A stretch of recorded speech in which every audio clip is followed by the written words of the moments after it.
Chapter 273. Shark. Kill the fish. What reassured Lin Yi, however, was the fact that the jade on him hadn't given him any warning since the rope broke. In other words, there wasn't any danger at all. It seemed that he'd gotten rid of most of Zihua's practitioners as well. The 2 golden class masters were dead, and Zihua really couldn't send out any more. He'd sent someone like Ma, who'd tried to scare people with a trick like breaking a rope to kill him, or Meng Yao. Naturally, Lin Yi wouldn't let his guard down even if that was the case. Zihua had said that he wasn't alone, that he was just a representative in Songshan. He had a boss behind him. Finally, Lin Yi could see the coastline, but Lin Yi didn't know how far it was from Songshan. Lin Yi didn't have a GPS with him, so he could only estimate his position based on the direction of the sun. Lin Yi smiled bitterly, not expecting to be washed this far into the water. He wouldn't have been washed this far if Yushu hadn't choked on the water and he'd had to deal with her. Shark. Lin Yi narrowed his eyes. There was a shark closing in on him not too far away. Lin Yi frowned. Normally, sharks wouldn't attack humans unless they were attacked or attracted by blood, since human flesh wasn't that tasty to sharks. Sharks would usually ignore humans if they weren't starving or stimulated by blood. Of course, this was only under normal situations. There were a few exceptions to the rule, such as sharks that swam around in shallow waters, waiting for an opportunity to attack. Lin Yi couldn't tell if this shark had any intentions of attacking him yet, but Lin Yi maintained his speed as he swam towards the shore. If the shark was full, then it wouldn't attack him. It would swim away from him. There was no point in waiting for Lin Yi if it were to attack him. He'd deal with the situation as it came, and Lin Yi didn't think much of a shark. The dagger in his shoe appeared in Lin Yi's hand once more as he swam through the water. Unfortunately for him, the shark seemed to have made Lin Yi its target. It swam towards Lin Yi as if it had smelled its prey. Lin Yi wasn't as fast as a shark, no matter how strong he was. Lin Yi didn't slow down as he calculated the distance between him and the shark. He only stopped when he was a few hundred meters away. The shark was only a few dozen meters away from him. As the overlord of the sea, the shark obviously didn't put Lin Yi in its eyes. In its eyes, Lin Yi had become its prey. Waves were getting stronger and stronger, rising and falling from behind Lin Yi. The shark was getting closer and closer to Lin Yi. This great white shark that was as big as a car opened its bloody mouth, ready to launch the first round of attacks on Lin Yi. Lin Yi's left hand subconsciously pulled Yushu, telling her not to get out of his control. In fact, Yushu's limbs had been tightly wrapped around Lin Yi's body, and Lin Yi just wanted to make sure that he could deal with the shark in peace. With the blade in his right hand and his left hand clenched into a fist, Lin Yi's eyes were fixed on the great white shark. A wave surged, and the shark rushed towards Lin Yi. Lin Yi didn't dodge, but floated in the water without moving, waiting for the shark to attack. The shark probably didn't expect its prey to stop moving. This kind of situation rarely happened. The prey's first reaction after being targeted was to run, but Lin Yi stopped, and this made the shark a little hesitant. The shark's intelligence was relatively high in the sea, and when it encountered something unusual, it naturally wouldn't attack blindly. After seeing that Lin Yi stopped moving, the shark also slowed down, but it didn't seem to care about Lin Yi, a creature that was much smaller than it, in its eyes. Although it slowed down the speed of approaching Lin Yi, it didn't give up the intention to attack Lin Yi, but its speed was a little slower. In an instant, the shark suddenly rushed towards Lin Yi. Perhaps it had lost its patience, but at this moment, Lin Yi also made his move, swinging his left fist at the shark's nose. This was one of the most vulnerable parts of the shark's body, and Lin Yi knew this weakness like the back of his hand. With Lin Yi's strength, if this punch hit a person, it might be able to kill a normal person. Although it couldn't kill the shark, it was enough to make the shark's head tilt to the side. The shark was in pain, but this aroused its blood even more. Its cheeks turned, and it opened its mouth to bite Lin Yi. But unfortunately, Lin Yi didn't give it this opportunity.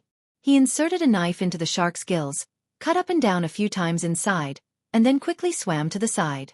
The shark struggled in the water a few times, and then it stopped moving. It slowly floated on the surface of the sea, losing its former majesty. The gills were one of the fatal parts of the shark, and Lin Yi was already familiar with it. This shark was killed by Lin Yi, and Lin Yi naturally wouldn't waste it. Who knew where he would land in a while? Shark meat wasn't too tasty, but it was more than enough to fill his stomach in case he got hungry. This was survival in the wild. Lin Yi untied the rope from his leg and put it on the shark's tail, dragging it towards the shore. He didn't feel anything at all, even though it was a weight of this magnitude. Lin Yi could swim in the water even when his hands and feet were tied with iron during training. Phew!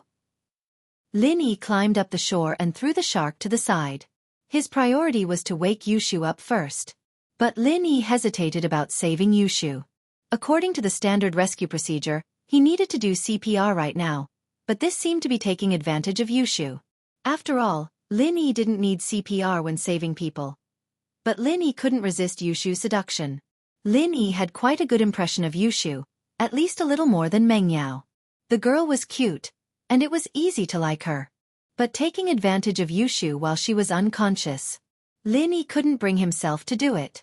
He didn't have a choice in the sea before, but there was another way now. Chapter 274. The feeling of happiness. It wasn't like he was forcing her, but Lin Yi wanted Yushu to close her eyes and whisper to him in a cute voice. "Shield bro, kiss me." Just thinking about it made his blood boil. And so, Lin Yi didn't want to take advantage of the situation. It was the same reason Lin Yi wanted to see what was going on in Yushu and Meng Yao's room, but he didn't do it. He placed Yushu on his thighs and pushed her down, massaging a few acupoints on her back. Even so, Yushu's soft body was enough to make Lin Yi's imagination run wild. Wah! Yushu spat out all the seawater she'd swallowed earlier under Lin Yi's massage. She started coughing as Lin Yi patted her back gently until her breathing returned to normal. "Shield bro? I'm not dead?" Yushu raised her head, looking at Lin Yi, a little surprised. "Or are we dead, and this is heaven?" "You're not dead, but this isn't heaven," Lin Yi said, finding it funny. Yushu lying on top of him was very comfortable, but Lin Yi didn't want to take advantage of her. Yushu wasn't his girlfriend, after all. Lin Yi wouldn't hold back if it had been Tang Yun. "I'm not dead? So you're the one who saved me?" Yushu was very excited at Lin Yi's words as she climbed up from Lin Yi's body. She wanted to dance, but her body was too weak from all that torment. She stumbled and almost fell to the ground. "Ah!" Yushu cried out as she held on to Lin Yi. "Shield bro, are we really not dead?" "Nope, I'm here." "How could you die that easily?" Lin Yi rolled his eyes. Wasn't it too easy to die? Lin Yi would have killed himself if falling into the sea could kill someone. Hee, I knew Shield bro's the best. Yushu felt that it was great to be alive. "Shield bro, did you kiss me earlier?" "That wasn't a kiss, I was just blocking your mouth. You'd choke to death otherwise." Lin Yi tried to justify his actions. In actuality, it was just a different name, and the nature of the kiss was the same. "Oh, then did you give me CPR when you saved me?" Yushu's face was a little red as she spoke. "I heard that CPR requires mouth-to-mouth, and you have to press on someone's chest as well. Did you take advantage of me? Didn't you see how you looked when you woke up?" Lin Yi smiled bitterly. "I don't need CPR to save people." "Oh." Yushu didn't think that Lin Yi would lie to her, but she did feel a little disappointed. Shield bro could have taken advantage of her, so why didn't he? "Shield bro doesn't like me? My phone is broken. Check to see if yours is broken. Then call Faubert to let him know you're safe." Lin Yi fiddled with his phone a few times, and then regretfully put it away. He could no longer turn it on. After being submerged in seawater for so long, most electronic products would be ruined. "Mine? I didn't bring my phone, I gave it to Yao Yao before I bungee jumped." Yushu said. "Who cares? It's fine as long as we're alive." "Shield bro, I'm a little hungry. Is there anything to eat?" Lin Yi really didn't know what to say. He was starting to understand Meng Yao's pain a little. This bestie of hers was simply too supportive, and not just a little supportive. But Lin Yi didn't say anything. Yushu and Meng Yao hadn't eaten anything yet, and after all that, they'd vomited out the last bit of stomach acid they had. How could they not be hungry? Yushu looked left and right, but regretfully realized that there was no one here. It was a barren land. This was a danger zone, and sharks often appeared here. It wasn't developed into a tourist spot, so it was normal for there to be no one here. But Yushu's eyes stopped at the shark on the beach. "Shield bro, what's that?" "Dead fish." "Shark," Lin Yi said faintly. "Shark." Yushu shrank her head subconsciously. She wanted to go check it out, but she didn't dare. Shield bro, there's a shark here? Yeah, it almost ate you. Lin Yi smiled. But I killed it. Shield bro, you killed a shark? Oh really? You're so cool. Yushu didn't expect Lin Yi to drag her to the shore and kill a shark as well. He was so strong. There's nothing to eat here, but there's a shark. If you want to eat it, I'll roast it. Lin Yi had seen a forest not far from the beach, and he'd probably be able to pick up some dry branches there. It'd be perfect for roasting fish.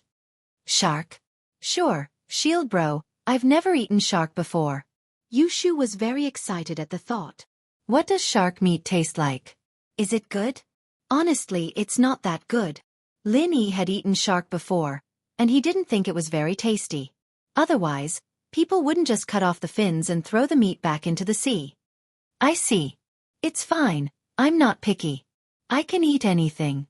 Yushu was satisfied as long as there was food to eat. Her stomach was completely emptied. Lin Yi nodded and prepared to pick up some dry branches. He turned back after 2 steps. Don't walk around, and don't go into the sea. If there was a shark here, there'd be a school of them. Lin Yi didn't want Yushu to be a pile of bones when he came back. I know, I'll wait for you here. Yushu hugged her legs as she sat on the beach, smiling at Lin Yi. Don't worry, Shield bro, I'll be a good girl. Yushu suddenly felt like she was playing house when she was young, like a wife sending her husband off, listening to his instructions and waiting for him to come back at night. A feeling of happiness that she'd never felt before rose in Yushu's heart. It was a little sweet, but also a little shy. She looked at Lin Yi's silhouette. He wasn't all that majestic, and he looked a little frail, but Yushu felt very comfortable. It was a sense of security. It'd be interesting if she stayed here with Shield bro, wouldn't it? Yushu thought. But that wasn't realistic. Yao Yao seemed to like Shield bro too. Yushu sighed softly. Chapter 275. Chapter 275, Lin Yi and the caveman. Yushu shook her head as she stood up, not wanting to think about all that nonsense anymore. You're back, Shield bro. Do you need my help? Yushu didn't want to be a parasite that only knew how to eat. She wouldn't just stand by and watch if she could help. Look around the beach and see if there's any glass bottles or something like that. Thin wire works too if there's none. Lin Yi said as he tossed the branch onto the sand. Oh, why do you need a bottle and wire? Yushu asked, confused. The bottom of the bottle can be used as a magnifying glass to start a fire, and the wire can be used to hang the fish. Lin Yi explained as he went to clean up the shark. Yushu nodded. She'd learned all of this in physics class before, but she'd never thought about putting it to use. Still, Yushu asked, can't we start a fire by drilling wood? Yeah, but it's a pain in the ass. Lin Yi said as he tossed the shark aside and started cleaning its innards. Yushu walked around the beach, not daring to go too far. She didn't find any glass bottles, but only a couple of rusted wires. She didn't know which fishing boat it was from, but it had washed up here. Shield bro, looks like you really need to start a fire by drilling wood. Yushu said as she handed the wires to Lin Yi. Ah! Lin Yi smiled bitterly. All right, I'll spin the sticks quickly later, and you can help me blow at them. Oh, okay. Yushu nodded. Drilling wood to start a fire was something she'd learned in history class before, and she remembered the general process. The branches were too brittle, probably because it hadn't rained in a long time. They couldn't take too much force, and Lin Yi found 2 of them, breaking them with a little force. Lin Yi, you think it's fun to start a fire this way? Jiao Lao's voice sounded beside Lin Yi's ear all of a sudden. Jiao Lao? Lin Yi blinked, a bitter smile on his face. How am I supposed to start a fire if I don't do that? When you drill wood, just chant the first stage of the art of dragon mastery, and the energy in your body will be transferred to the wood in your hand. Jiao Lao said. That works.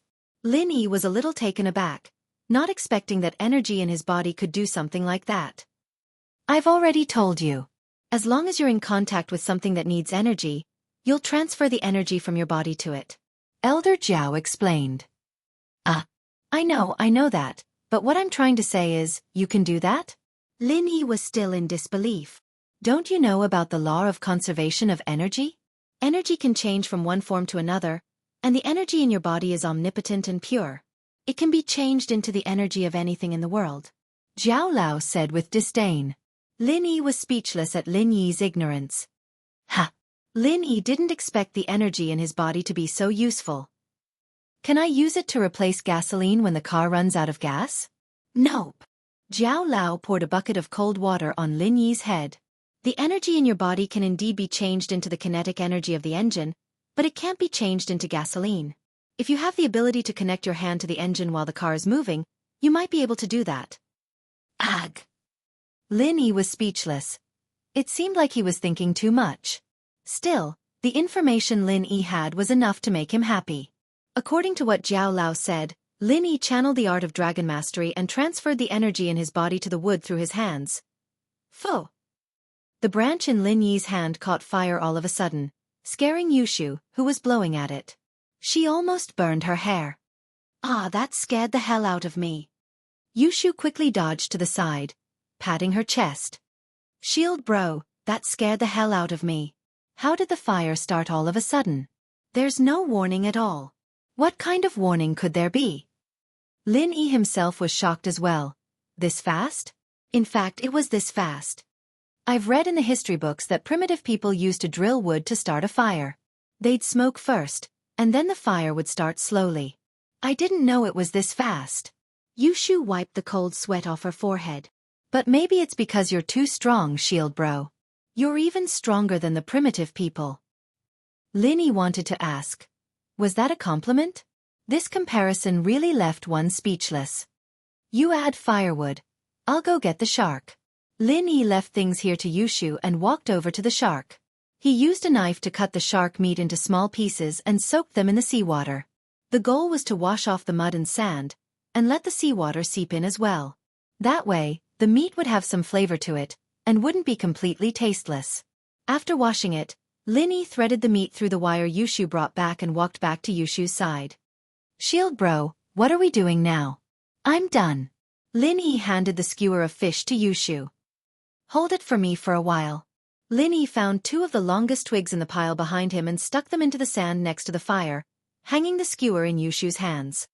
It'll be ready in a while, but don't eat too much, there's no water. It didn't take long for the meat to be cooked, and Yushu couldn't help but gulp. Shield bro, is it ready? Yeah, it's fine if it's a little raw, it'll just cause diarrhea. Lin Yi said as he flipped the shark meat over with the twigs. Let's wait a while then. Yushu's face paled at the mention of diarrhea. There was no toilet here, and there was no toilet paper. Wouldn't Shield bro see her if she did that? Wouldn't that be too embarrassing? Ha! Lin Yi smiled as he took the wire down. It's ready now. You eat the middle one. It's cooked. Oh! Yushu picked up a piece of shark meat with a branch and pulled it off the wire, impatiently putting it to her mouth. She took a small bite and swallowed it whole. The shark's bones were bigger than the rest, and he'd already removed them from the meat. She didn't have to worry about the bones getting stuck in the meat. Chapter 276. More than good. Ah, you're hungry, aren't you? Lin Yi said with a smile. Shark Fin wasn't a poor person. Who'd have the stomach to eat meat when faced with delicacies every day? Yushu, on the other hand, only thought that it was delicious because she was starving. Shark meat wasn't as tender as the carp and crucian carp on the dining table, after all. A lot of fishermen would just cut off the fins after catching a shark and throw it back into the sea. It was a little cruel, but it also proved that shark meat wasn't good to eat. Many of the cheapest fish balls on the market were made from shark meat because of the low cost. But Lin Yi wasn't in the mood to eat shark fins. He'd rather have some meat instead. Yushu was a smaller eater, and as delicious as the shark meat was, she couldn't eat any more after 2 pieces. She sat on the side, clutching her stomach. I'm so full, but it's so good. Shield bro, let's take the rest of the shark meat home. Let Yao Yao have a taste. Yushu didn't forget about Meng Yao at all, not forgetting about the good stuff. It was obvious that the two were close, despite their constant bickering. We'll have to get in touch with Faubert first. Lin Yi said as he took out his phone's battery and put it on the sand. When the water on the phone's motherboard evaporated, before it was corroded by the rust, the phone could be used for a short period of time. Once the motherboard was completely corroded by the rust, the phone would be finished. This was something a friend of Lin Yi's told him a long time ago, and Lin Yi decided to give it a try. Someone had gotten into an accident at the theme park's bungee jumping valley. It wasn't a serious case, and it wasn't under the jurisdiction of the criminal police. But Yu Shu was involved, and even the director had given the order. Ling Shan had no choice but to come to the theme park herself to investigate the incident. She called the marine police for backup as she searched for witnesses, searching the waters nearby. To be honest, even a swimmer wouldn't have much of a chance of survival if they fell in with ropes tied around their waist and feet.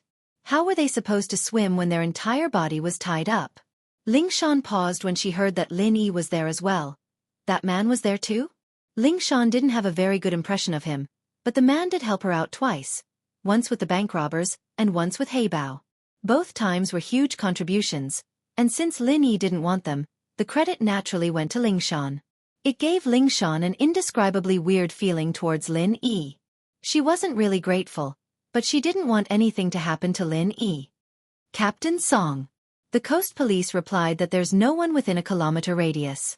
Should we expand the search area, or?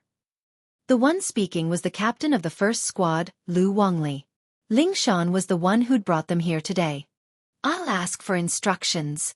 Ling Shan sighed. If there weren't two people within a kilometer radius, then either they'd been washed away or they'd sunk to the bottom of the sea. Expanding the search area probably wouldn't help anymore.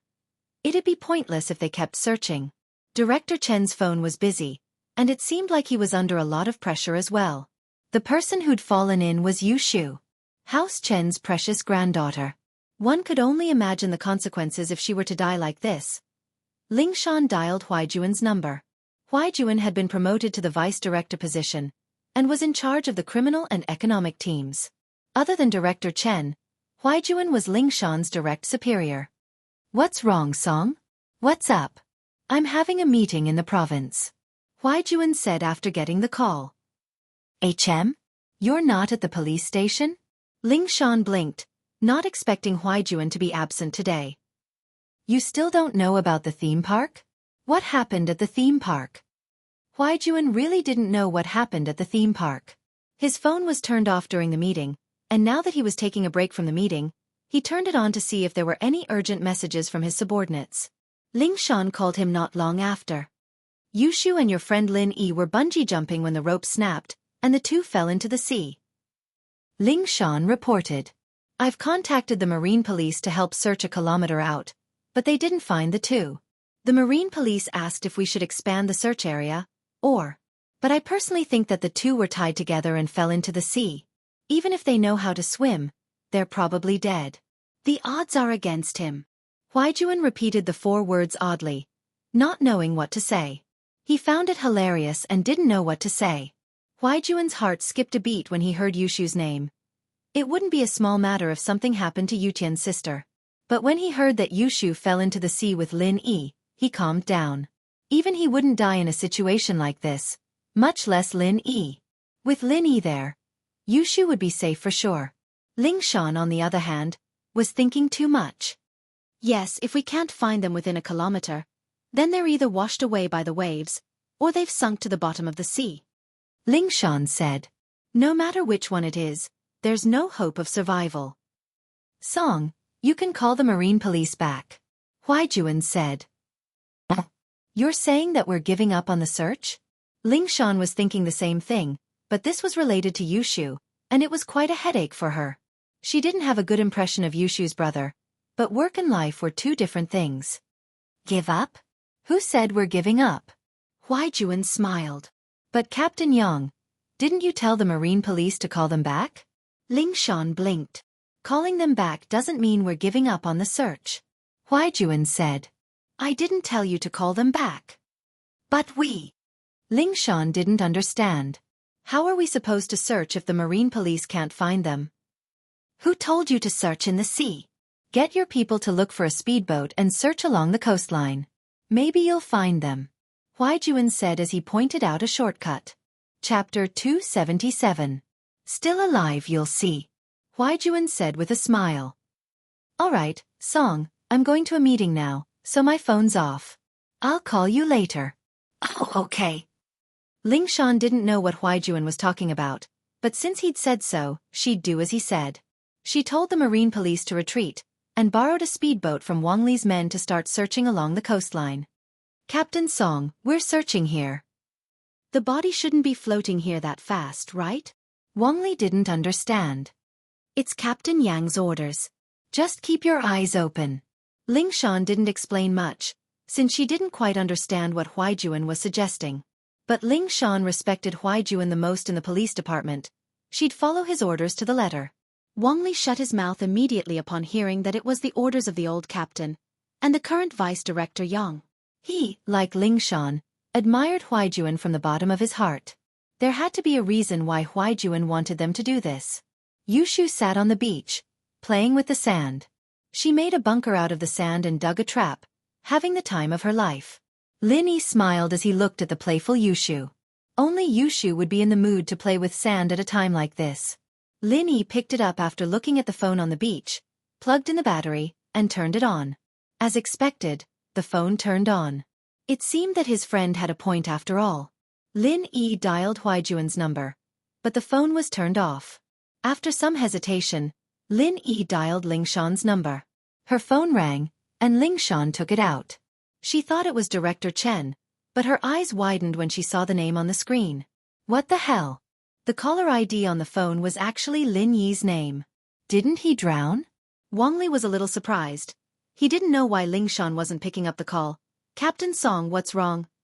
"Oh, it's nothing." Ling Shan came back to her senses and quickly answered the phone. She was a police. She didn't believe in ghosts or anything like that. "Hello, Lin Yi?"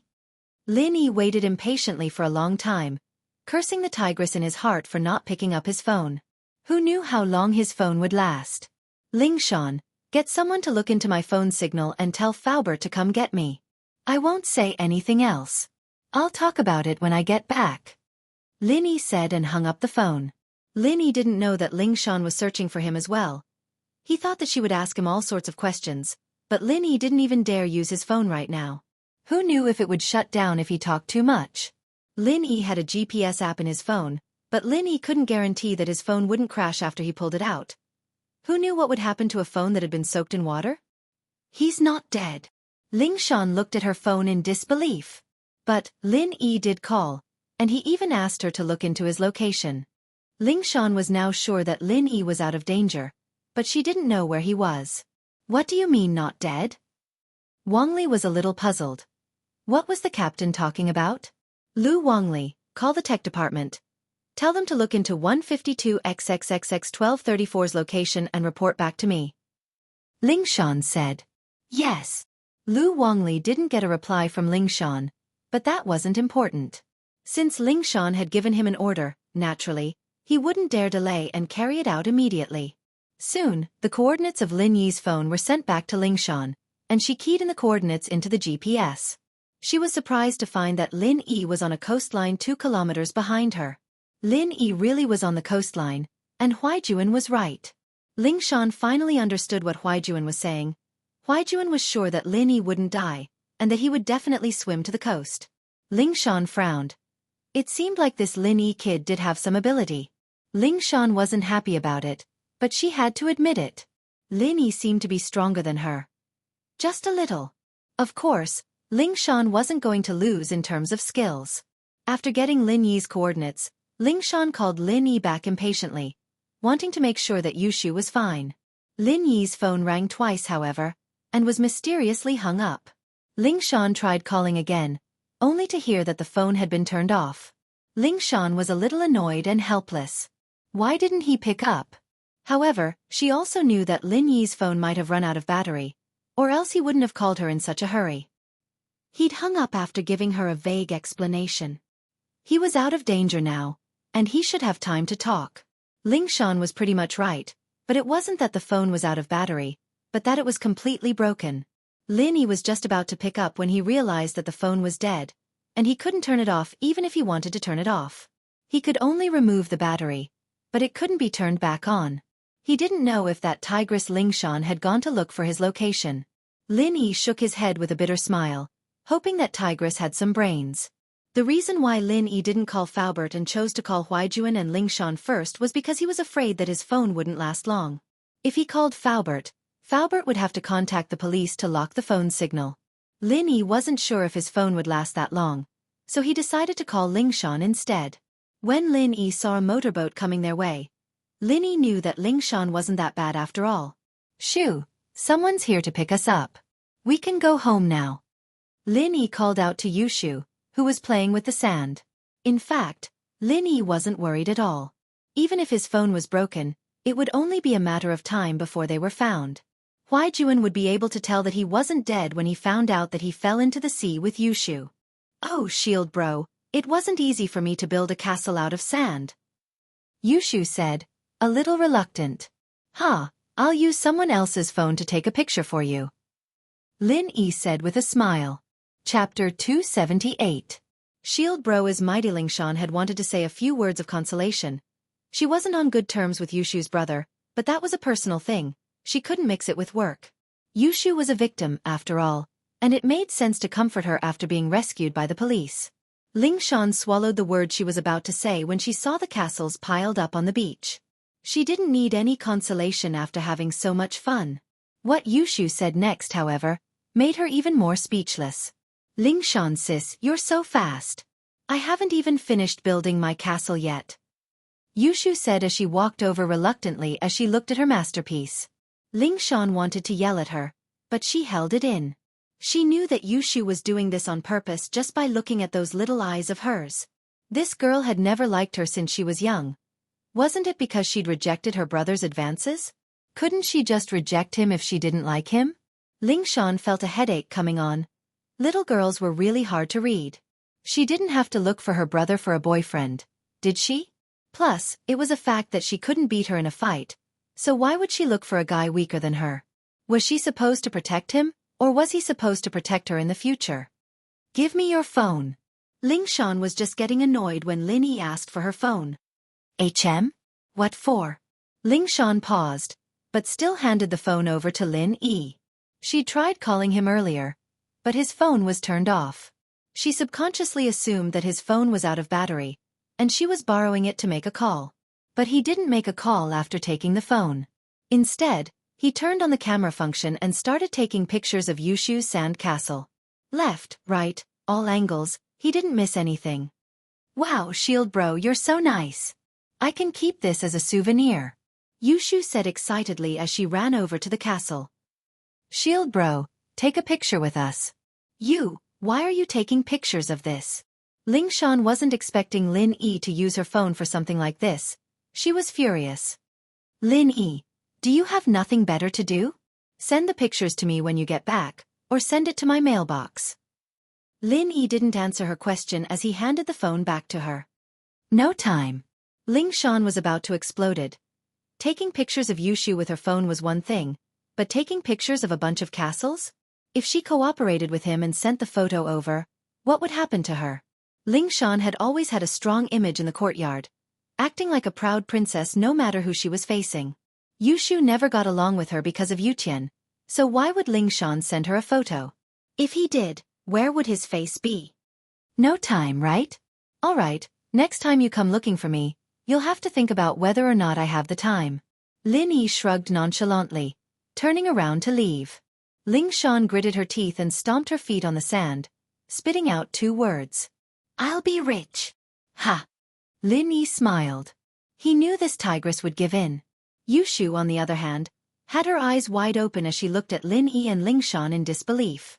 Yushu had asked Lin Yi to take a photo with the sandcastle just to piss off Ling Shan. As far as she was concerned with Ling Shan's temper, there was no way she'd send the photo to her. Even if Yushu were to ask about it, Ling Shan would only say that she'd accidentally deleted it. So when Lin Yi asked Ling Shan to send the photo, Ling Shan saying no time was within Yushu's expectations. Yushu didn't think that there was anything wrong with it. Lin Yi had used Ling Shan's phone to take a photo of her and the sandcastle, and that was already very impressive. Who would dare use her phone to do something so senseless? Even his big brother, Yutian, wouldn't dare do something like that. From a certain point of view, Shield Bro was very powerful. He took Ling Shan's phone and took some senseless pictures, and Ling Shan didn't beat him up, only saying that she didn't have time was already giving him a lot of face. Just when Yushu was about to praise Shield Bro for being so powerful, something unexpected happened. Ling Shan actually agreed to send the photo, all because of one sentence from Shield Bro. Shield Bro, you're too amazing. Yushu really wanted to hug and kiss Lin Yi. All the pent-up anger she'd been suppressing for so many years was finally vented. She'd thought that no man could handle Lingshan, but Shield Bro did it so easily. The rumors about Lingshan doing that thing to Lin Yi in the hospital. Could it be true? Yes, it seemed very possible now. Why else would Lingshan be so obedient? Geez bro, looks like you'll have to give up, but it doesn't seem like you can handle her. Might as well give her to Shield Bro.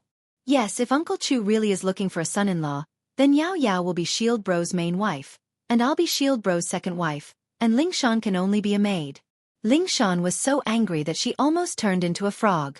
Of course, she knew what Yushu was happy about, but there was nothing she could do about it. Lingshan didn't dare offend Lin Yi too much.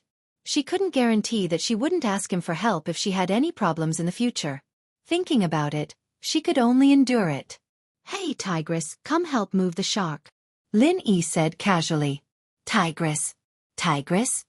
Lingshan thought that her ears were messed up. Someone actually dared to call her Tigress? Wah! Yushu froze as well. That Shield Bro was a little too much. Lu Wangli stood at the side, wanting to laugh but not daring to. He gave Lin Yi a thumbs up in his heart, wondering what was the relationship between Lin Yi and Captain Song. Not only did he take Captain Song's phone and take a bunch of random sandcastles, he even dared to call Captain Song Tigress. Lin Yi, what did you call me? Lingshan grabbed at Lin Yi, no longer able to hold back her anger. She just wanted to teach him a lesson. This guy was too much. Did he really think that she wouldn't be able to solve the case without him just because he had some skills? She was the champion fighter in the police station. How could she let Lin Yi bully her? Captain Song, don't do anything rash. Lu Wangli jumped when he saw that Lingshan was about to hit Lin Yi. He knew how strong Lingshan was. Even the highly trained officers in the Songshan police station were rarely her match, let alone normal people. Chapter 279. Lingshan, stop messing around. As a result, Lu Wangli was a little scared seeing Lingshan about to make a move on Lin Yi. Lin Yi and Yushu were drowning people, and not only was he not going to comfort them, he was going to make a move on them. Wouldn't he be in big trouble if his superiors found out? Lingshan was really pissed off. No one had ever called her a tiger girl in her entire life, and now Lin Yi was calling her a tiger a couple of times. How could she not be angry? She didn't care about the consequences, and threw a punch at Lin Yi's back. A normal person would have been knocked out cold by that punch. Lin Yi smiled, not dodging. Girls had a little temper, after all, and Lin Yi was a man who didn't fight with women. He let her have it, since Lin Yi really did call her a bad nickname. Lin Yi was actually just thinking about it, and he didn't know why he just blurted it out. Bang! Lingshan's punch landed on Lin Yi's back. Lu Wangli closed his eyes. The guy was probably done for. But then, something unbelievable happened. Lin Yi turned around with a smile. All right, Lingshan, stop messing around. Help me move the shark. Lingshan. Lin Yi called her Lingshan? Lingshan was a little dumbfounded. A man calling her that intimately. If it were the old Lingshan, she would have exploded a long time ago, but now, she really didn't know what to do. Lingshan knew very well how much strength she'd put into that punch, and she was regretting it a little. Even if Lin Yi was a golden class, getting punched by her would have been quite painful, but Lingshan's punch felt like she'd punched cotton. It was soft, and she didn't feel anything at all. As for Lin Yi, he didn't seem to feel the force of the punch at all. He even told himself to stop fooling around. Lingshan, however, knew that the punch was real. She just didn't know how Lin Yi had neutralized it. Lingshan was shocked. Just where did this man come from? Why didn't he feel anything when I punched him? Lingshan was surprised, but Wangli and Yushu were even more surprised. Lingshan's punch landed on Lin Yi's body. Naturally, they couldn't tell if Lingshan had used any strength or not, but judging from Lin Yi's relaxed expression and tone, it looked like a punch from a girl flirting with a girl. Lin Yi's words proved this point as well. All right, Lingshan, stop messing around. Make a scene? That meant that Lingshan's punch was really just a joke. Wangli, on the other hand, didn't have the eyesight to tell if Lingshan had used her full strength or not, and Yushu, on the other hand, couldn't tell either. Could it be that this man was Lingshan's rumored boyfriend? That's right.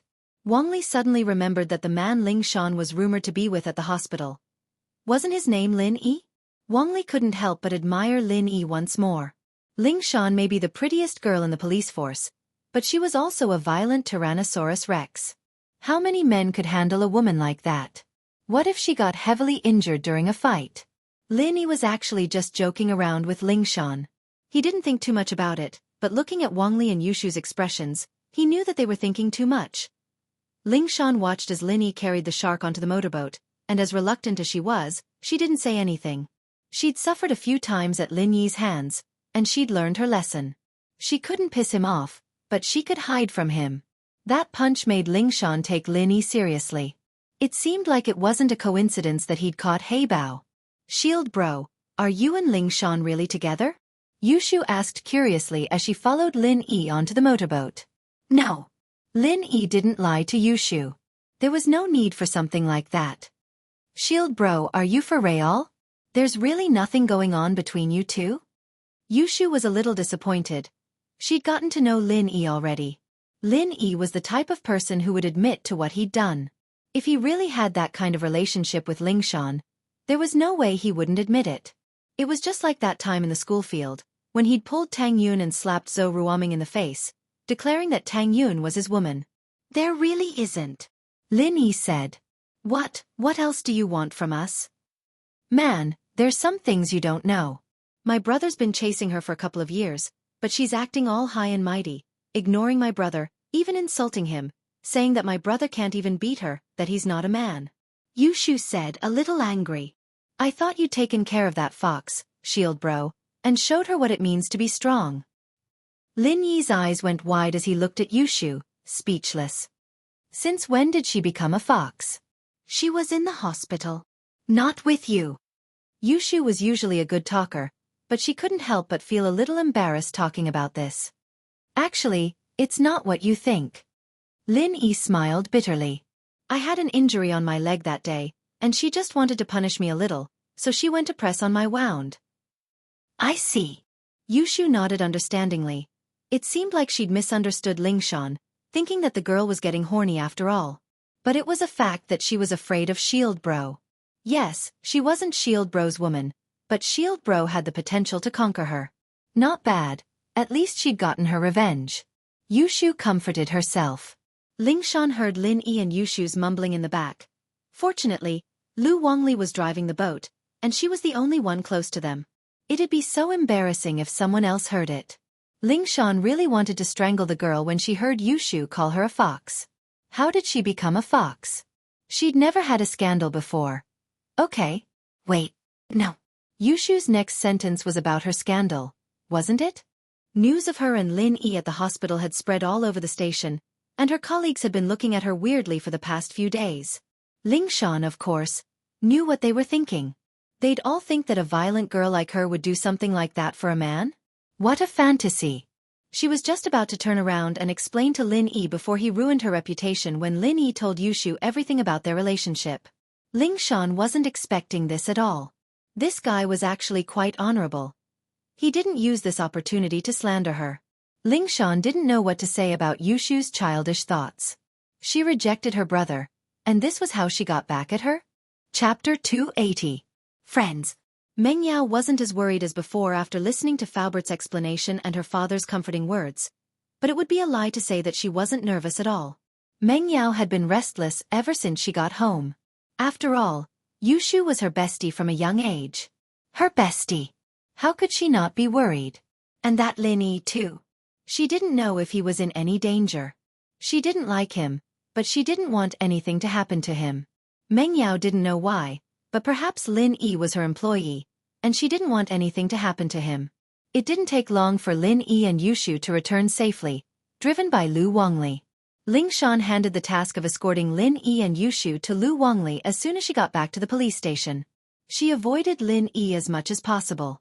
She couldn't afford to piss him off, but she could afford to hide. Asking the captain of the criminal police to drive a shark to Lin Yi? Ling Shan didn't want to do that.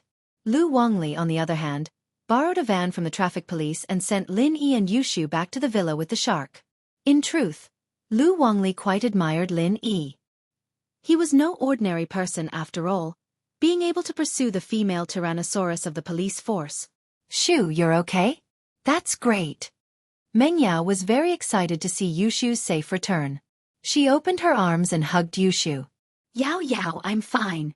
I've been doing pretty well. Yushu, on the other hand, wasn't feeling the way Meng Yao did. Meng Yao was more worried, but Yushu had a good meal of shark meat and played in the sand. It was a happy Saturday.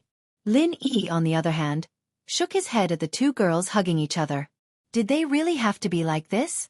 If they were this excited after falling into the sea, he'd have to hug Huaijuan and the others every day. Meng Yao turned to Lin Yi after hugging Yushu. She was a little worried, but she didn't show it on her face. She was about to say something to comfort him when she saw the shark on Lin Yi's shoulder. Lin Yi, what are you carrying? Oh right, Yao Yao, this is the shark that Shield Bro killed. He's roasting the shark meat for me. It's delicious, so I asked him to bring the rest back and roast it for you. Yushu quickly explained. Meng Yao was quite touched by Yushu's words. They'd grown up together after all, and had a deep sisterly bond. Yushu didn't forget about her even when she was in trouble. She reached out to give Yushu another hug. Shu, thank you. Hey, I'm the one carrying the shark. Lin Yi smiled bitterly. Thank you too. Lin Yi. Meng Yao nodded to Lin Yi, a little embarrassed, but she couldn't hug Lin Yi. All of a sudden, Meng Yao remembered something. Shark? Shu, did you say that Lin Yi is carrying a shark? Yeah. Yushu nodded. It's a big shark. Really delicious. What? A shark? Meng Yao's eyes went wide. Lin Yi, you killed a shark? Ha! Lin Yi smiled. If I don't kill him, he'll eat me and Shu. Meng Yao really didn't know what to say. The man in front of her was full of miracles.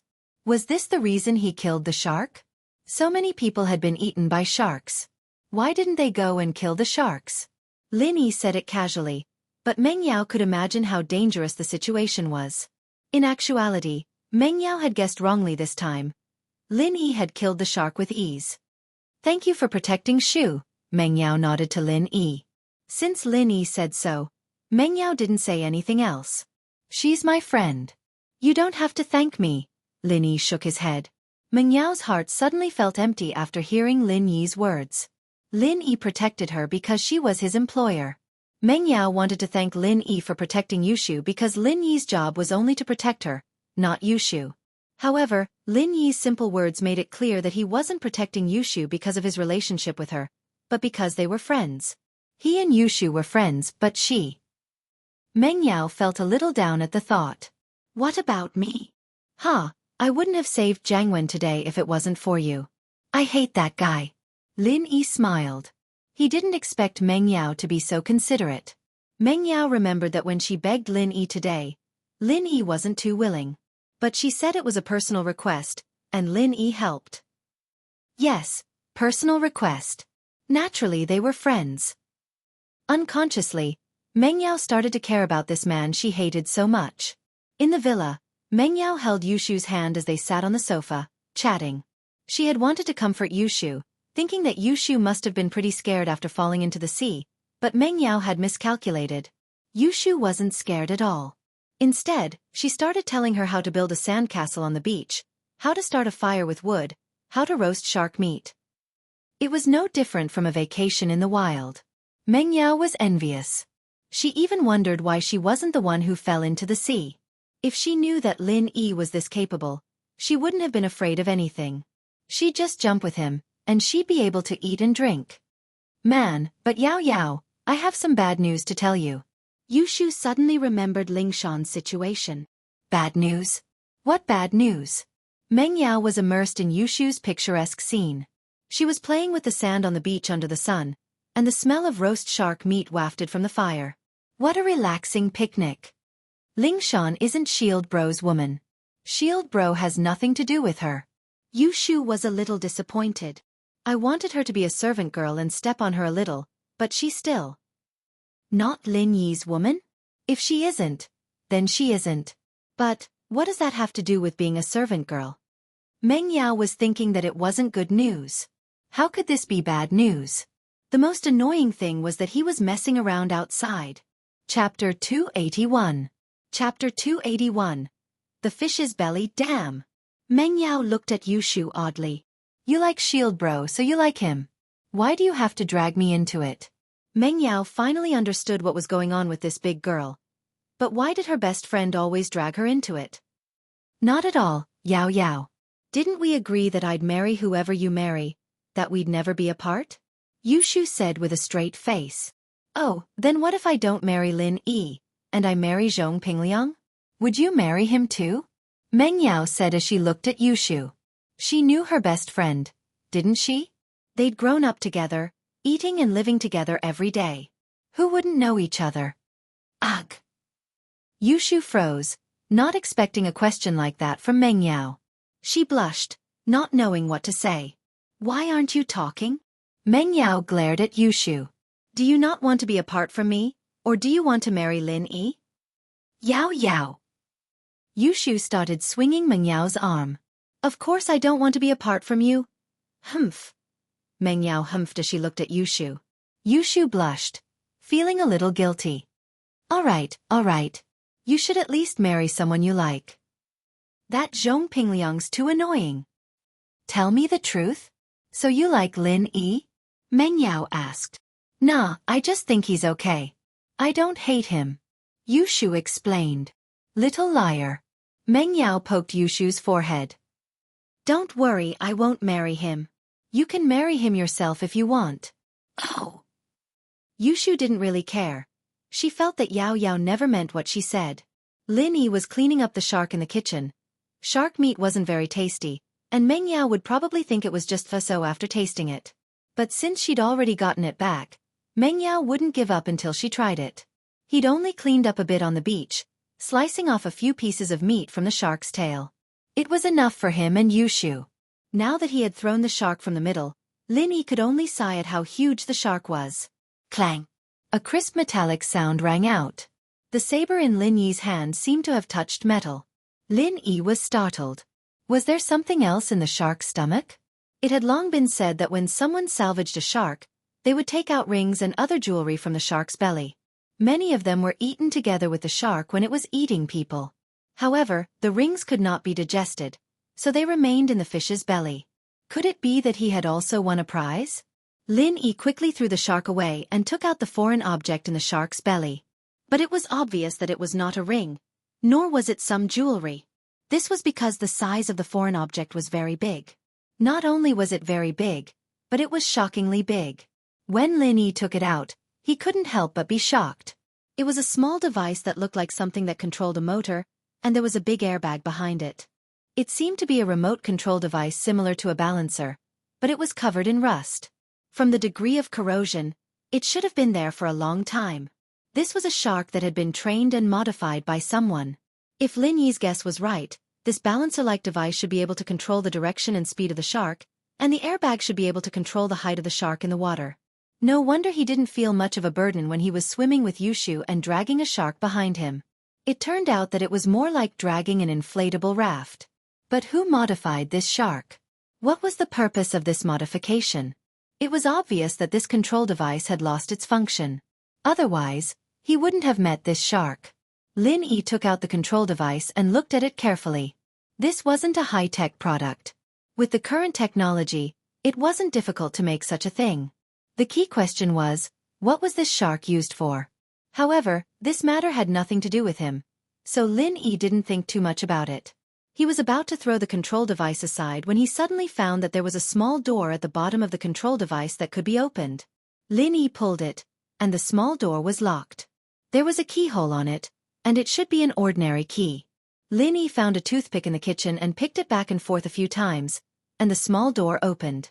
A small box sealed with a plastic sheet fell out, and Lin Yi picked it up casually. The small box wasn't exquisite, but it was very tight. It was a bit like the popular Yushu box, but it was made of metal. Lin Yi tore off the plastic sheet and waited for a while. The jade on his body didn't give any warning, so Lin Yi forcefully opened the metal box. Lin Yi would naturally be careful, because no one knew what was in the box. What if it was a bomb? If Lin Yi exploded as soon as he opened the box, that would be a little too tragic. Huh!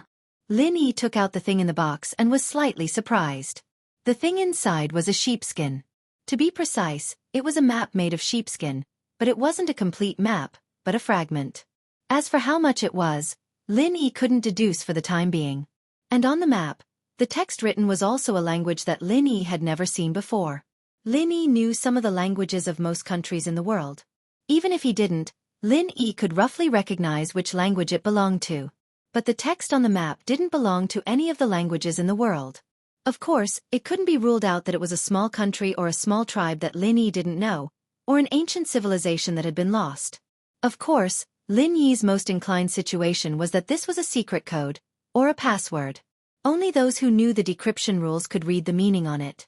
At this moment, Lin Yi probably understood that this shark was regarded as an intelligence or a transmission tool for this blueprint.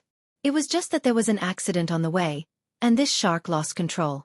It didn't complete this mission, so both the controller and the map were left in its belly.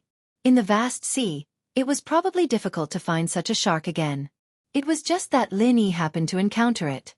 Chapter 282. Board of Directors, Shu. Is this the delicious shark meat you were talking about? Meng Yao said as she chewed on the fish. It wasn't even as tasty as a regular carp. Meng Yao didn't want to say no to Yushu's expectant face, especially after all the work Lin Yi had done for the entire afternoon. Now that the shark was cooked, it smelled pretty good, but the meat wasn't delicious at all. It was just average at best. Yeah. Yushu's appetite was piqued as she smelled the aroma of the shark meat. She stuck a piece into her mouth and started chewing happily. Why isn't this shark meat as good as it was at noon? Yushu frowned as well. She tasted it attentively. It was still the same flavor, and the seasoning made the fish even more fragrant. But it wasn't as good as it was for lunch. Shark meat isn't that good in the first place. Lin Yi started eating as well. You were too scared at noon, and you puked everything out along with the seawater. It'd be weird if you weren't hungry, that's why you're enjoying it. I see. Yushu said, a little embarrassed. Yao Yao, maybe you don't have to eat. How can I? Meng Yao shook her head. I have to. This is a token of your sincerity, and I'm really happy eating it. Oh, eat more then. I think it's pretty good. Yushu said as she put another piece of fish into her mouth. Fuck. Are you an idiot? Gubong glared at his son, furious. Lin Yi and Yushu aren't dead. The police already sent the news. This is huge. What else could it be? Mao Xing paused. Pengzhan, that old fox. He's holding a board meeting tomorrow. I think he's going to use this as a pretext. Gubong said hatefully. If I let him take back the businesses I control, he'll be able to find problems with just a simple investigation. We're done for. Mao Xing wasn't an idiot. His face darkened after hearing his father's words. He hadn't thought too much about it before. It was a pity that Lin Yi wasn't dead, but it wasn't a big deal. There was always a next time. But Pengzhan was using the theme park incident to weaken House Jin's power. The theme park happened to be one of Gubong. It was up to Pengzhan to decide how big or small the accident would be. Dad, I'm sorry. Mao Xing didn't think that Pengzhan would react this quickly after what he'd done today. Forget it, he won't be able to find anything in such a short time. Don't we still have a trump card? I didn't want to go this far, but since he's forcing my hand, then don't blame me for not going easy on him. Gubong smiled coldly. Does he think I'm an idiot that's easy to bully? If he wants to weaken my power, then I'll remove you from your position as chairman first. A look of surprise flashed in Mao Xing's eyes. This was the first time he'd realized that his father still had a trump card in his hands. His father had always been eating away at the company's assets and power, using this method to gain control of the company. But Gubong seemed to have other plans, and he seemed very confident that he'd be able to remove Pengzhan from his chairman. This surprised Mao Xing. Dad! Mao Xing was about to ask something when Gubong cut him off with a wave of his hand. Don't ask so many questions. Just focus on what you're doing. Gubong said. Right. Did you take care of the guy who brought them bungee jumping? Maha? I've already hinted to Zhang Yuzhou to get rid of him. Mao Xing said. Don't worry, Dad. No one will be able to trace today's incident back to us. Won't they? Humph. That old fox Pengzhan didn't even think about investigating. Gubong smiled coldly. I underestimated him. He actually called the police and told them to stop investigating since Yushu and Lin Yi were fine. It's obvious that he's trying to pin the blame on House Jin. Mao Xing didn't know what to say. He was the one who'd done it in the first place. Wouldn't House Jin be done for if there was a problem? It was Sunday morning, and Pengzhan Industries called for an emergency meeting. Gubong sat beside Pengzhan with a cold face. He was the second shareholder of the company, the vice chairman. It was only right for him to sit there. All right, everyone's here. We'll start the meeting now. Pengzhan didn't waste time with pleasantries, getting straight to the point. As you all know, there was a vicious accident yesterday at the theme park under our company. The victim was my daughter's good friend, Yushu. If something were to happen to her, our entire Pengzhan Industries wouldn't be able to escape the blame. I'm sure everyone here knows about Yushu's background. It wasn't much of a secret, the shareholders all knew about it, and so they all nodded at Pengzhan's words. Indeed, if something were to happen to Yushu, it'd be a huge problem. Fortunately, Yushu's fine, and the police rescued her, Pengzhan said. So, it's obvious that we've been negligent in our management. If we'd been more careful with the bungee jumping ropes, this wouldn't have happened. Gubong listened to Pengzhan's words coldly as he tried to come up with a countermeasure. He wouldn't use his trump card unless it was absolutely necessary. Doing that would achieve his goal in the shortest time possible, but it'd be hard to convince the people even if he were to take the chairman's position. If he were to give away the entire real estate company, none of the shareholders would support him. He couldn't just do things his way. He needed to slowly gather his power and merge it all together. I don't want to look into anyone's responsibility. The theme park may be managed by Vice Chairman Jean, but I don't think you'd want something like this to happen, would you, Vice Chairman Jean? Pengzhan asked. Of course. No one would want an accident like this to happen. Gubong replied faintly. He was smiling coldly inwardly. Not looking into anyone's responsibility? His intentions weren't in the bar? Chapter 283. Chapter 283, Changes in the board. Guanghua was the third largest stockholder of the company, the one with the most power after Pengzhan and Jin Maoxing. There shouldn't be any objections from the other shareholders when Pengzhan suggested that he take over the entertainment business. Raising their hands against Pengzhan's suggestion would get them into Gubong's good graces, but they'd be offending both Guanghua and Pengzhan at the same time. The other shareholders wouldn't be able to make a decision like that. It was a smart move Pengzhan had made as well, transferring power to another major stockholder, leaving Gubong and the other shareholders with nothing to say. It was a flawless move. But, while it was a smart move, Pengzhan had miscalculated. Gubong paused at the suggestion, but his heart was bursting with joy.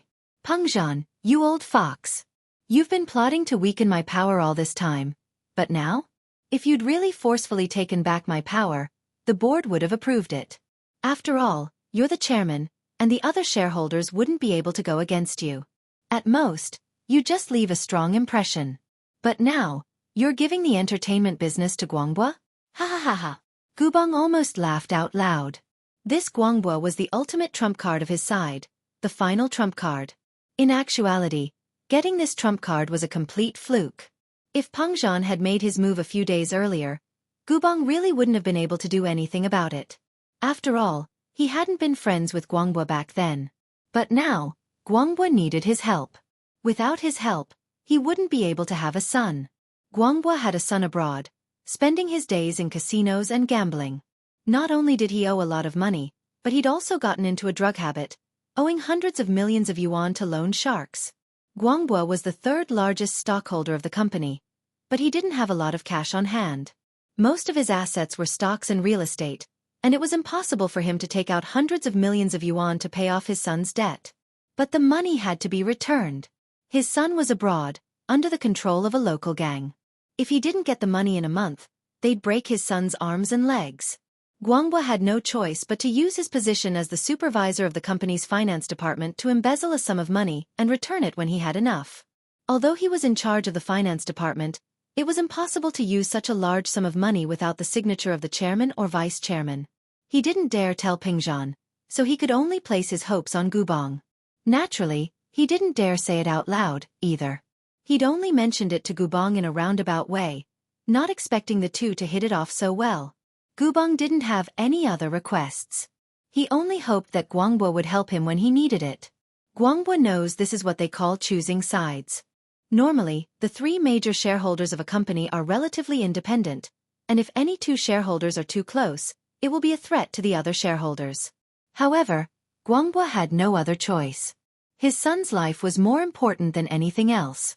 If his son died, everything would be over. No matter how much money he earned, it would be useless. He had already lived for more than half of his life. How much more could he spend in the remaining days? Wouldn't it still be left for their children and grandchildren? He'd lost his son, not to mention his grandson. And so, Guangbo made a difficult decision.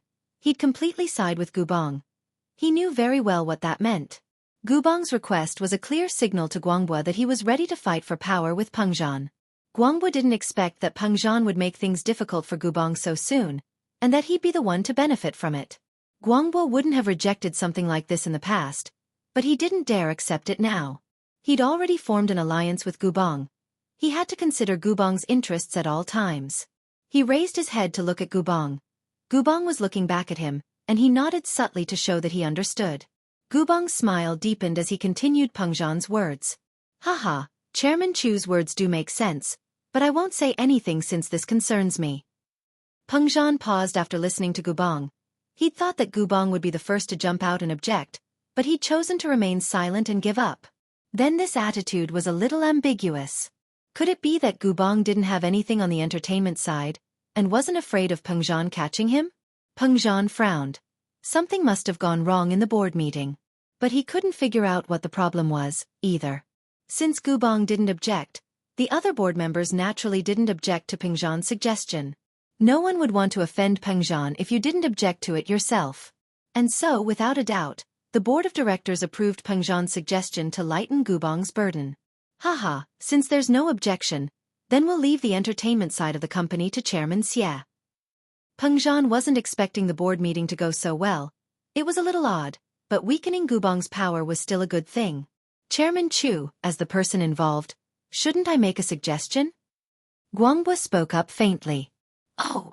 Peng Zhan paused, his heart skipping a beat. What do you want to say, Chairman Xie? Haha, I don't think there's a need to hand over the entertainment side of things to me, is there? Guangbo said calmly.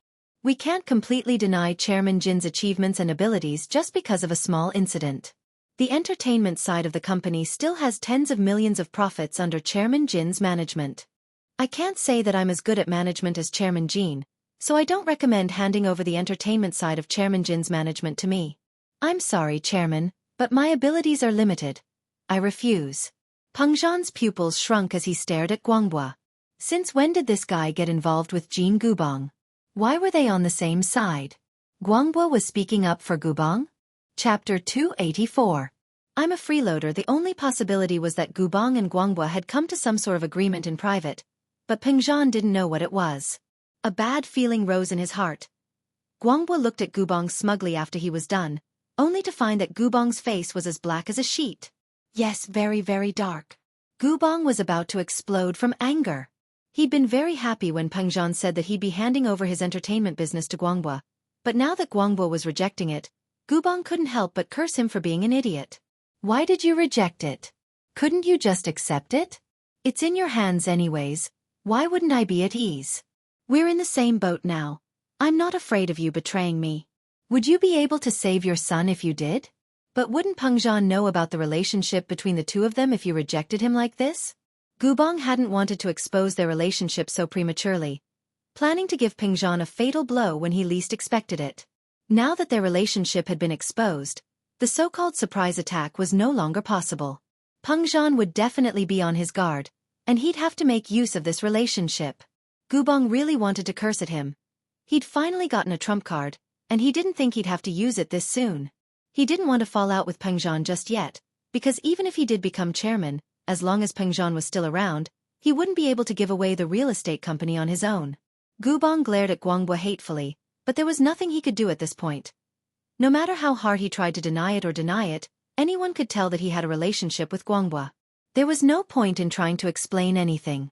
Capable people do more work. If that's the case, we'll do as Mr. Xie says. Peng Zhan humphed coldly. Let's leave the entertainment business to Mr. Jin. I hope that Mr. Jean can train and reorganize as soon as possible so that accidents like this don't happen again. Don't worry, Chairman. I'll reorganize the amusement park immediately. Gubong nodded. Peng Zhan was pissed, but so was he. Why was this Guangbua so stupid? Their relationship was exposed just like that? Gubong didn't go home right away after the meeting was a journey. He asked Guangbua out instead. Now that their relationship had been exposed, they had to move faster. That way, they'd be able to complete the chairman election before Peng Zhan could react. On Monday, Lin Yi sat in Faubert's car and went to school. He packed some shark meat in a food container for Kong Xiaobo, Tang Yun, and Xiao Fun. Anyway, it was a whole shark. Lin Yi roasted a large plate and stuffed the remaining half of the shark into the freezer. As for the map fragment in the shark's stomach, Lin Yi put it away in his drawer. He couldn't understand it right now, so Lin Yi didn't spend too much time studying it. He'd just have to wait for the chance to do so in the future. After what happened on Saturday, the relationship between the three had improved quite a bit. Meng Yao, at least, wasn't putting on a stern face anymore. Even if she had a problem with Lin Yi's womanizing ways, she wouldn't say it out loud. Meng Yao and Yushu kept talking about random topics on the way, but Lin Yi wasn't too interested. They were all things that girls liked, like fashion, cosmetics, and so on. Lin Yi didn't have anything to say. They were almost at school when Yushu pointed at a Mercedes not far away. Yao Yao, isn't that Pin Liang's family car? Meng Yao couldn't help but frown at Yushu's words. She raised her head and saw Pin Liang getting out of the car. Pin Liang was under a lot of pressure. His uncle had called him last night to ask about the progress between him and Meng Yao. He heard that they hadn't even held hands yet, and Gubong had already called him a piece of trash. His uncle seemed to be making a move on Peng Zhan Industries, but he hadn't even gotten Meng Yao yet. His uncle had given him a death order to get it done within a week, no matter what, even if he had to use force. What's done is done, and Peng Zhan Industries would be his. Gubong actually didn't want Pin Liang and Meng Yao to be together. Peng Zhan only had one daughter, and his family business would definitely be given to Meng Yao in the future. In other words, Pin Liang would be in Pin Liang's hands. But Fabai wasn't someone who would willingly submit to someone else. Although Pin Liang and Meng Yao being together would temporarily alleviate the pressure of him removing Peng Zhan from his position as the new chairman, it was only temporary. Once Fabai gained power, he might use Peng Zhan's shares to bite back at him. But he had no other choice. Since his relationship with Guangbua had been exposed, he had to seize the opportunity to take control of the company. As long as Pin Liang could handle Meng Yao and Peng Zhan, he would have time to take control of the company. Pin Liang got out of the car and turned around to see Meng Yao's Bentley behind him. He was just worried that he wouldn't have a chance to interact with Meng Yao. He ran over immediately when he saw Meng Yao's car, waiting for Meng Yao to get out. Yao Yao sis, he's here. Yushu giggled as she looked at the attentive Pin Liang. Oh my god. Meng Yao rubbed her forehead. Why was this guy so annoying? Was there an end to it? Lin Yi, get out of the car and chase him away. Me? Get out of the car? Lin Yi paused. Wouldn't he expose his relationship with Meng Yao if he got out of the car now? Yeah, get out of the car and chase him away. Meng Yao nodded. I don't want to see him. What if he asks why I'm in your car? Lin Yi smiled bitterly. It's on the way, let's hitch a ride. Meng Yao didn't think there was anything wrong with that. Why don't you just not explain? He won't think too much anyway. You are Tang Yun's boyfriend. Meng Yao humphed inwardly. He was a shield her dad had hired, and now Tang Yun had gotten it for free. Just thinking about it pissed her off. Ha! Lin Yi smiled and got out of the car. Yao Yao. Ha! Lin Yi? Why are you in Yao Yao's car? Pin Liang thought that it was Meng Yao who got out of the car and was about to come over and talk to her, but he didn't expect to see Lin Yi there. Hitch a ride on the way. Lin Yi looked at Pin Liang coldly. I'll count to 3. Get out of my way. 1, 2. Chapter 285. Chapter 285. Dr. Kang's birthday banquet. Lin Yi, naturally, wouldn't say anything to Meng Yao in the car after Pin Liang left. It'd only cause more misunderstandings. Lin Yi hummed a little tune as he walked towards school with the 2 containers in his hands. Another beautiful day of school life had begun. Lin Yi. Lin Yi had just reached the school gate when he heard someone calling him from behind. He turned around and saw that it was Lu Xinwen, running towards him. Behind Lu Xinwen was a pretty girl. Who else could it be other than Tang Yun? Ah! Lin Yi didn't need to ask to know that Xinwen had become Tang Yun's messenger again. Xinwen, what's up?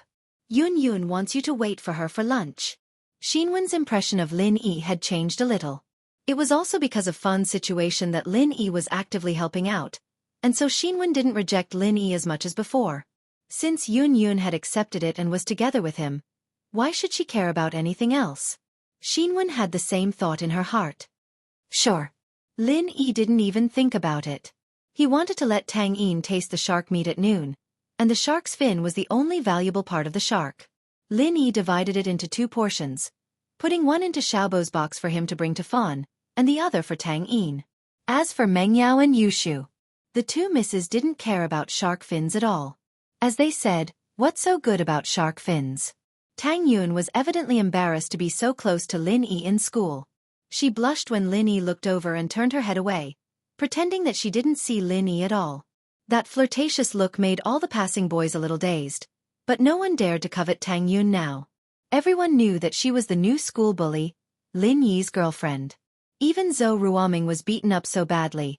Who would dare do something like that? Xinwen quickly ran back and left with Tang Yun. Lin Yi shook his head. Should he buy Tang Yun a phone? His phone was broken as well, and he needed to get a new one. It seems that in the end, I still need to earn some money first. Although he could still afford a phone, he would still need to spend money in the future. He couldn't do that if he wasn't financially independent. Lin Yi was starting to regret giving all his money to his old man. He didn't have anything to spend money on back then, so he just let him be. Now that he needed money, he hated that he didn't have enough. When he got to the classroom, Kong Xiaobo was already there. He complained when he saw Lin Yi. Boss, where did you go yesterday? I called you the whole day, but your phone was turned off. I still have something important to discuss with you. You were looking for me yesterday? Lin Yi paused and remembered that his phone was soaked in water. It wasn't turned off, so he said, my phone is broken, what's wrong? It's my second grandpa's birthday next weekend. He invited me too. I was thinking if I should bring Xiao Fan with me? Kong Xiaobo hesitated and said. Lin Yi was the only one who could make decisions for him in this kind of situation. Bring Xiao Fan? To attend your second grandpa's birthday banquet? Lin Yi looked at Kong Xiaobo strangely. You want her to meet Kong Mingming? Yes. Boss, you know that Kong Mingming is a knot in Xiao Fan's heart. If we don't get rid of this knot, even if she's with me, she will still think about Kong Mingming. Kong Xiaobo said, although Xiao Fan told me that she has already given up on Kong Mingming, I can be sure that there's still Kong Mingming deep in her heart from her sadness. Lin Yi nodded. Kong Xiaobo wasn't stupid. He didn't like Xiao Fan blindly. He knew how to look at the relationship between the 2 of them. You're right. If she doesn't have Kong Mingming in her subconscious, then she won't have schizophrenia, nor will she have delusions. In fact, the root cause of Xiao Fan's schizophrenia is Kong Mingming. If she can end it with Kong Mingming, then the wound in her heart will heal by itself. Yeah, that's what I was thinking, Xiaobo said. So, boss, I want to ask you to come with me, okay? Me? Go with you? Lin Yi didn't expect Kong Xiaobo to have such a request. Why would I go? Besides, do you need to bring so many outsiders to your second grandpa's birthday banquet? Kong Xiaobo bringing Xiao Fan along was barely acceptable. However, if Kong Xiaobo said that Xiao Fan was his girlfriend, it was still acceptable. What would it be if Lin Yi went? Kong Xiaobo's classmate? Boss, you said it before. The root cause of Xiao Fan's schizophrenia is Kong Mingming. I'm bringing her to end it, but I'm also afraid that Xiao Fan won't be able to bear the pressure of sadness. What if her illness acts up again? Kong Xiaobo said worriedly. Actually, boss, I also want you to give me some courage. Since you call me boss, it's not a problem for me to go with you. Lin Yi naturally didn't mind going with Xiaobo, but he said, I told you before, you're bringing so many people, are you sure it'll work? Don't worry about this, boss. Kong Xiaobo said, in fact, my second grandpa's family would hold many gatherings like this every year. The birthday banquet is just one of the reasons. Every time, he would invite some friends to bring their children to participate. It's mainly to improve the friendship of the next generation. Although it's called a birthday banquet, it's actually a cocktail party for networking resources. Everyone can bring their friends to participate. It's just that I didn't like to socialize like this in the past, and no one would try to make friends with me. As he said this, Kong Xiaobo laughed at himself. As a descendant of House Kong, he was the one who was ignored every year. Looking at his cousins being surrounded by a group of boys and girls, Kong Xiaobo felt a little disappointed. But it wasn't surprising. Those who came to make friends with him weren't stupid. The direct descendants of Dr. Kong were the ones who were valued. For a branch descendant like Kong Xiaobo, it was fine as long as they didn't lose face. No one would purposely try to please him. I see. Let's go then. Lin Yi nodded. Lin Yi also wanted to see what kind of person Dr. Kong was. In the future, if he cooperated with Dr. Kong, he would definitely become a competitor.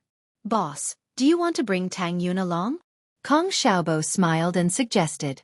Chapter 286. Written in blood by Liang Bro. I just want to find a partner for Fun. Kong Xiaobo said, I'm afraid that Fun won't have any fun going by herself. She's best friends with Tang Yun. I'll ask her then. Lin Yi naturally wouldn't make the decision for Tang Yun. All right, I'll ask Fun to talk to her again. Kong Xiaobo finally had one thing off his mind. If Lin Yi wasn't with him, he really wouldn't dare bring Fun along. God knows what kind of trouble would happen.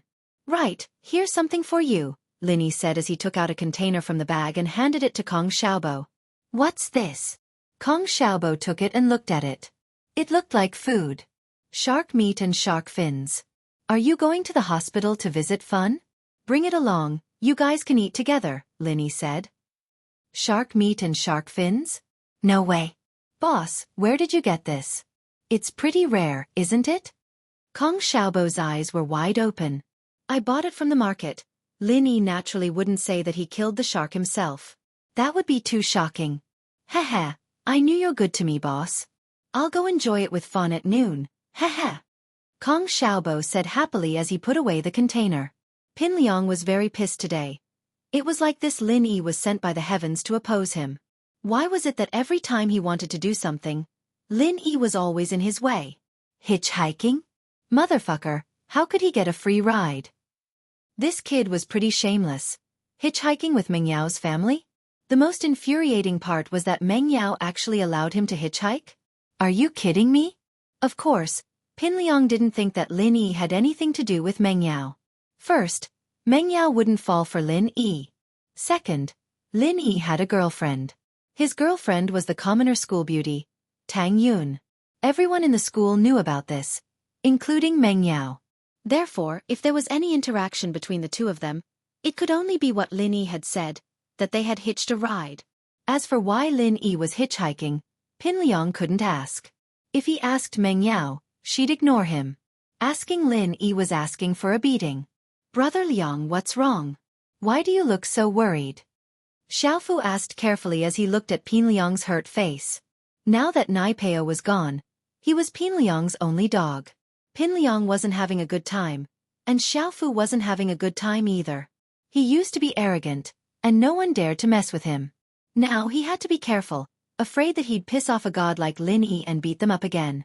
How were they supposed to live like this? It's all because of that bastard Lin Yi. That bastard. I wanted to go talk to Meng Yao this morning, but that bastard just happened to be there and kicked me out. Pin Liang was furious, but he didn't dare speak too loudly. Xiaofu withered when he heard that it was Lin Yi's fault. Liang bro, we're weak right now. We're no match for him. We need to think about this. If we can't, we'll just endure it until we graduate from high school and go to college. I don't believe that Lin Yi will still be with us then. Forget it, let's not talk about him. Pin Liang didn't want to talk about Lin Yi either. The problem is, how can I move Meng Yao? She doesn't seem to have any feelings for me? I think I've done enough. Why doesn't she like me? That's... Xiaofu hesitated. Liang bro, Meng Yao's not a normal person. She's from a good family as well, so I don't think normal methods will work on her. We'll have to use some special methods if we want to move her. What's that? Xiaofu, do you have any good ideas? Pin Liang's eyes lit up. He seemed to think that Xiaofu was making sense. I read a book a few days ago. When the male lead was chasing after his girlfriend, he wrote a letter of blood. It was written with his own blood. After the female lead saw it, she was so touched that she became the male lead's girlfriend. I think this is a good idea. Liang bro, if you have the courage, why don't you give it a try? Letter of blood? That's a good idea. Pin Liang thought about it and nodded. It's a very touching thing. I think I'd be moved by my sincerity if I were Meng Yao. Yeah, Liang bro, just write a few more lines. I'm sure Meng Yao'll say yes if she's moved. Xiaofu nodded. All right, got it. How about this, after class, spread the news that I'm writing a letter of blood to Meng Yao. Let the whole class know about it. It'll help me build momentum. Pin Liang said. That'll show my sincerity. No problem. Xiaofu nodded. He didn't dare go against Lin Yi, but he was very familiar with other things in the class. And so, after the first class, under Xiaofu's purposeful spreading of the news, Meng Yao's die-hard pursuer, Pin Liang, was going to write a letter of blood to Meng Yao. It was such a sensational and romantic news. The boring life of a 12th grader in school consisted of studying for exams and preparing for exams. Even the slightest thing could cause a ripple. Of course, this ripple started quickly and ended just as quickly. This was because most of the students were doing it for a moment of novelty and wanted to have some fun. After studying intensely, they wanted to have a change of mind and relax. After that, they would once again dive into the sea of questions. Just like Lin Yi beating up Heibao Bro, Lin Yi giving a love letter to Tang Yin, and Lin Yi slapping Zhou Ruoming in front of the dean. These things spread quickly, but they disappeared just as quickly. After a few days, no one paid attention to it anymore. Pin Liang's letter of blood, on the other hand, only lasted for 2 classes before no one brought it up again. Perhaps it'd attract attention when he gave Meng Yao a letter of blood? Meng Yao was a little pissed off. Writing a letter of blood? What was the meaning of this? Was he trying to scare her? So what if it was a letter of blood? Did she have to agree to it? Shoo, tell me this Pin Liang is too much. He's writing a letter of blood to me. Is he threatening me? Meng Yao said angrily. What's the big deal about bleeding a little? Yeah, Yao Yao and I bleed every month. It's not a big deal. Yushu nodded. Chapter 287. You go stop him. What's wrong, Yao Yao? Yushu didn't know that she just made Meng Yao speechless. Shoo, don't say stuff like that in the future. You can't just say stuff like that. It'll be embarrassing if a guy hears this. Meng Yao said patiently. Meng Yao, on the other hand. Oh, I don't think it's a big deal. Right, I think we've run out of sanitary pads. I was going to ask Shield Bro to buy some. Yushu said nonchalantly. No way. How could you ask a guy to buy something so private for you? Meng Yao glared at Yushu. I'll call Faubert later. Ugh. Yushu blinked. Yao Yao, isn't Faubert a guy? Yushu felt that Faubert was so pitiful and had been sent to the palace by Meng Yao a couple of times already. What would he think if he found out? That's different. Faubert's an elder. Meng Yao felt that she'd gone overboard a little too. Faubert hadn't been treated as a man for a couple of times already. Oh, all right then. Yushu nodded, not really understanding. Let Faubert buy it then. That's more like it. Right, how do we stop Pin Liang from writing that blood letter? It sounds really scary. I don't want to have nightmares after receiving a blood letter. Meng Yao said. You'll have to ask Shield Bro for that. Let him handle it. Yushu's mindset was to ask Lin Yi for help. Okay, then send him a text message and let him handle it. Meng Yao nodded, thinking that Shu's idea was the only way. She'd have to ask Lin Yi for help as well. Lin Yi looked at the text on his phone, speechless. Yao Yao asked you to stop Pin Liang from writing the blood letter. It's all up to you now. He could beat Pin Liang up, but stopping him from writing the blood letter was a little too much, wasn't it? There was no reason for him to do anything, was there? He couldn't just warn Pin Liang that he wouldn't write a letter of blood to Meng Yao, or he'd beat him up. However, with what identity should he go? Lin Yi had a slight headache. But since Miss Chu had given the order, Lin Yi stood up and wobbled his way over to Pin Liang's direction. Pin Liang was holding a carving knife, hesitating whether or not he should cut his finger. Pin Liang wasn't afraid of pain, But wasn't cutting his own finger a little too scary? Xiaofu, help me, I can't do it myself. Pin Liang said as he handed the carving knife to Xiaofu. Gao Xiaofu didn't hesitate. After all, it wasn't his hand that was being cut. Then I'll cut it. Brother Liang, bear with it. All right. Hiss. Pin Liang shuddered as blood flowed out of his fingertips. There weren't any big arteries on his fingertips, so blood wouldn't flow out like that. Brother Liang, hurry up. You'll have to start all over again if the blood dries up. Xiaofu said. Oh, okay. Pin Liang quickly started writing on a piece of paper he'd prepared earlier. He just finished writing the word, Yao, when Lin Yi appeared in front of him. Pin Liang raised his head subconsciously when he sensed someone in front of him, only to see Lin Yi. You. What are you doing? Pin Liang jumped. What was Lin Yi doing here? Was he here to cause trouble again? Oh, nothing, I'm just seeing what you're doing. Lin Yi lowered his head and looked at the blood letter Pin Liang was writing. Writing a letter of blood. What else can I do? Lin Yi, I didn't do anything to you. You better not cause trouble. Pin Liang was a little afraid of Lin Yi. Oh, not bad. I admire your bravery. You're pretty good. Lin Yi patted Pin Liang's body twice. I'm just here to see if you really wrote it. You didn't disappoint me. I have high hopes for you. With that, Lin Yi turned around and left before Pin Liang could say anything, leaving Pin Liang staring at Lin Yi's back, confused. The guy didn't come looking for trouble? He even encouraged him. What was he doing? Ah! Xiaofu shrieked suddenly, giving Pin Liang a fright. Pin Liang wasn't happy. Xiaofu, what are you screaming for? Liang bro, your hand. Your hand. Xiaofu's eyes were wide open as he pointed at Pin Liang's hand. Liang bro, what's wrong? Pin Liang lowered his head in confusion, only to be shocked by what he saw as well. His right index finger, which had been cut open, was like a water gun, spurting out blood. It had already dyed the white paper on the table red, and it flowed all over the place. Ah! Pin Liang screamed, almost fainting. He didn't notice the blood gushing out of his hand. You could only feel the pain from a wound, but it was hard to tell how much blood you'd lost if you didn't look. There was a famous experiment about a person who was blindfolded, cut his wrist, and locked in a room with the sound of water dripping. When he heard the water dripping, he thought it was the sound of his own blood and was scared to death. This proved that normal people couldn't really tell how much blood they were losing. Pin Liang, naturally, was no exception. When he realized that his fingers were spurting blood like swords, he was completely dumbfounded. This wasn't bleeding at all, it was like the water gun he used to play with when he was young. Pin Liang didn't doubt that if he raised his hand, the blood on his fingers would spray far and wide.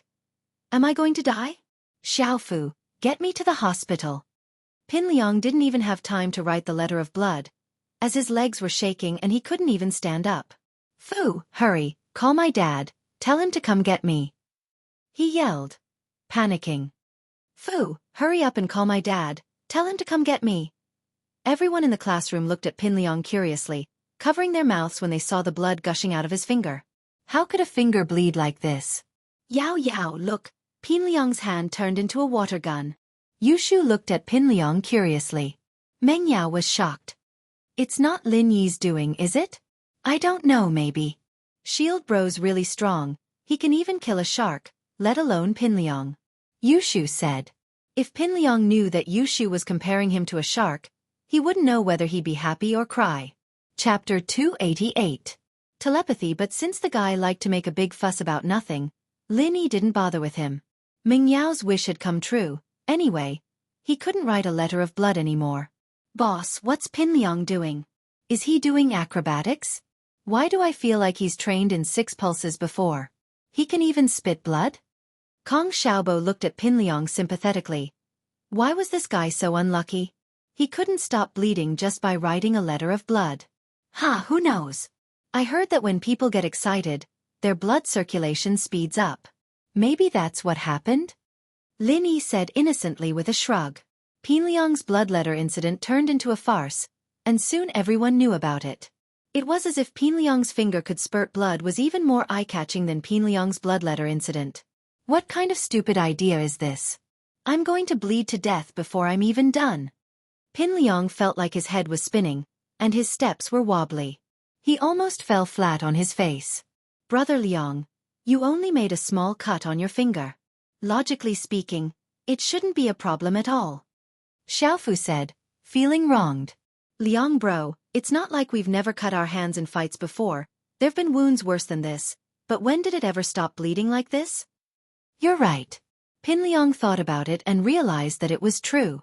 It wasn't like he'd never cut his hands before. He'd lost count of how many times he'd been cut since he was a kid, and there had been many wounds worse than this one, but it had never bled like this. Besides, it wasn't bleeding at all. It was blood spitting. Liang bro, that Lin Yi kid came over earlier. Could he have done something to you? Xiaofu said, suspicious. Lin Yi. But he can't make me bleed, can he? Pin Liang shook his head. He didn't believe that Lin Yi had that kind of ability. He wouldn't be human if he could control other people's blood. That's true. Gao Xiaofu shook his head and laughed at himself for being overly sensitive. Was he a little too afraid of Lin Yi? So much so that he was suspected of such a strange thing. Forget it. Let's go to the hospital quickly. If we don't go now, I won't be able to walk anymore. Pin Liang shook his head, not wanting to think about Lin Yi anymore. The guy was his nemesis, and every time he saw him, he'd be in trouble. Pin Liang didn't believe that Lin Yi was strong enough to make his hand bleed, but he thought that it was because Lin Yi had coincidentally come over to look at him, bringing him bad luck. Liang bro, your hand isn't bleeding anymore. Xiaofu looked down to see that Pin Liang's hand had stopped bleeding, and was back to normal. HM? Pin Liang paused as he looked at his fingers that had somehow dried up. It's healed? I think so. Gao Xiaofu nodded. No way. Pin Liang raised his hand and looked at his finger suspiciously, but couldn't find anything wrong with it. He shook his head helplessly. It's healed. I don't know what happened just now. Maybe it's because I had too much nutrition, and there was too much blood in my body. Some of it was automatically discharged. That was the only explanation Pin Liang could think of. He had no other way to explain it. Liang bro, are we still going to the hospital? Xiaofu asked. Why the hell should we go? Let people laugh at us? Pin Liang shook his head. Come on, let's go back. Pin Liang came back quickly, but news of his farce still spread throughout the school, and Pin Liang felt embarrassed. But he couldn't do anything about it. He had already embarrassed himself enough, and one more didn't matter. At noon, Lin Yi and Kong Xiaobo walked out of the classroom together. Boss, Lu Xinwen and I made plans to go to the hospital to take care of Fun. Are you coming? I won't be going. Lin Yi remembered his date with Tang Yun. This was the first time this girl asked him to eat together. Of course, Mrs. Tang's invitation didn't count. Boss, Tang Yun is coming too? Kong Xiaobo came to the place where he and Lu Xinwen had agreed to meet every day. He saw Lu Xinwen and Tang Yun standing together. Lin Yi paused and walked over. Tang Yun, weren't you looking for me? Why are you going to the hospital too? I braised some chicken wings, and I brought them for you guys to try. Let's go to the hospital to eat. Tang Yun blushed. In fact, she made it for Lin Yi, but she remembered that Fun was still in the hospital. She couldn't eat alone, so she wanted to share it with everyone at the hospital. No way. What a coincidence. Boss brought shark meat too. Kong Xiaobo paused and waved the box in his hand. Shark meat. Lu Xinwen and Tang Yun paused. Where did you get shark meat? Oh, I bought it yesterday and roasted some. There's also shark fins. Lin Yi explained. There were 2 boxes, one for Kong Xiaobo and the other for Tang Yun, but since we're going to the hospital, let's eat together. This box is quite a lot. Kong Xiaobo waved the box in his hand. Boss, why don't you bring your box home for sis-in-law? The 5 of us can't eat that much at all. That's fine. Tang Yun, bring it home for uncle and auntie to try. Lin Yi passed the box to Tang Yun. Tang Yun was a bit embarrassed when Kong Xiaobo called her sis-in-law. She took the box from Lin Yi and was pleasantly surprised. She didn't think that things would be so coincidental. She thought of him when she cooked, and he thought of her too. Did this mean that their hearts were connected? Girls in love always liked these beautiful fantasies. Lin Yi's casual action made Tang Yun very happy, especially when she heard that there was shark fins in it. It must be expensive, right? Her parents probably haven't eaten it before, so she could bring it home for them to try. The four of them stopped a taxi. Tang Yun and Lu Xinwen didn't want to spend money, but they didn't reject Lin Yi's insistence and explanation. Lin Yi's explanation was simple. From school to the hospital, the bus cost 2 yuan per person. Taking a taxi, which was the car fare, was only 10 yuan. It was only 2 yuan more. Why would they take the bus? Chapter 289. You're not mine. Lin Yi got in the car, wondering when he'd get a license plate for that old van. The van he got from Heibao was still parked in Meng Yao's yard. It didn't fit in with the elegant villa, but Meng Yao didn't say anything about it. Meng Yao was a lot more easygoing than before, and she'd slowly accepted Lin Yi as a part of the villa. She pretended not to see the old van Lin Yi had left in the yard. After some thought, he took out his phone and dialed Ling Shan's number. Lin Yi's phone was broken, and he was using one of Yushu's obsolete phones. The pink shell phone made Kong Xiaobo, who was sitting beside Lin Yi, widen his eyes. Tang Yun and Xinwen, on the other hand, didn't notice. Hello? Lin Yi? Ling Shan picked up Lin Yi's phone, a little annoyed at what happened yesterday. I've sent your picture to your inbox. Just check it. Is there anything else? Oh, I'm calling you about something else, Lin Yi said. I have an old van, no brand. Can you get me one? I'm a criminal police officer, not a traffic cop. Ling Shan exploded at Lin Yi's words. Do you have nothing better to do? I'm very busy every day. You can get the traffic cop to register the car, okay? The DMV's on the west side of the city. The van isn't new. Where should I register it? Who else would I go to if not you? Lin Yi was speechless. Was this girl stupid? Did she have a problem understanding? Why would he go to her if the car could be registered normally? There's nothing I can do. Don't bother me, there's a big case. I'm very busy. Ling Shan said impatiently. Remember, I'm a criminal police officer. Don't make me do things that have nothing to do with my job. If there's nothing else, I'm hanging up. Oh, I remember. You should also remember that I am a student, not a police officer, and not Ultraman. In the future, don't ask me to do things that have nothing to do with my studies. Lin Yi was a little angry. Didn't I just ask you for a small favor? Do you have to say so much? Ling Shan really wanted to smash the phone, but she held herself back. You didn't steal the car, did you? No, there should have been formal procedures in the past. You will know when you check the file. It was opened by Black Panther. Lin Yi smiled. This girl finally compromised. Then drive over in the afternoon. But if I find out it's a stolen car, I'll confiscate it. Ling Shan said hatefully. Oh, okay. Lin Yi hung up the phone with a smile. Boss, your phone. Why did you change it to this one? Kong Xiaobo wasn't interested in Lin Yi's phone call. He had seen Lin Yi drive better cars before, so he wasn't interested in Lin Yi's broken van. Didn't I say that my phone is broken? This is a friend's abandoned phone. I borrowed it. Lin Yi said. Let me see. Kong Xiaobo extended his hand. Lin Yi didn't think much of it and passed the phone to Kong Xiaobo. Xiaobo's eyes went wide as he flipped open the phone. The picture on the screen was of Yushu. Kong Xiaobo wanted to ask something, but he stopped when he saw Tang Yun on the other side of Lin Yi. Kong Xiaobo wouldn't dare to ask this kind of quarreling question, no matter how stupid he was. It wouldn't be good if Tang Yun misunderstood. However, Kong Xiaobo still poked Lin Yi and gave the phone back to Lin Yi with a smirk. Lin Yi also saw Yushu's picture on the screen and smiled bitterly. The owner of this phone is the same person as the beetle. Lin Yi was embarrassed that Kong Xiaobo saw Yushu's picture twice. It seemed like he had to be more careful in the future. Lin Yi didn't think much when he borrowed the phone from Yushu. He just wanted to use it for a few days, and he was too lazy to change the settings. Who would have thought that Kong Xiaobo would see it?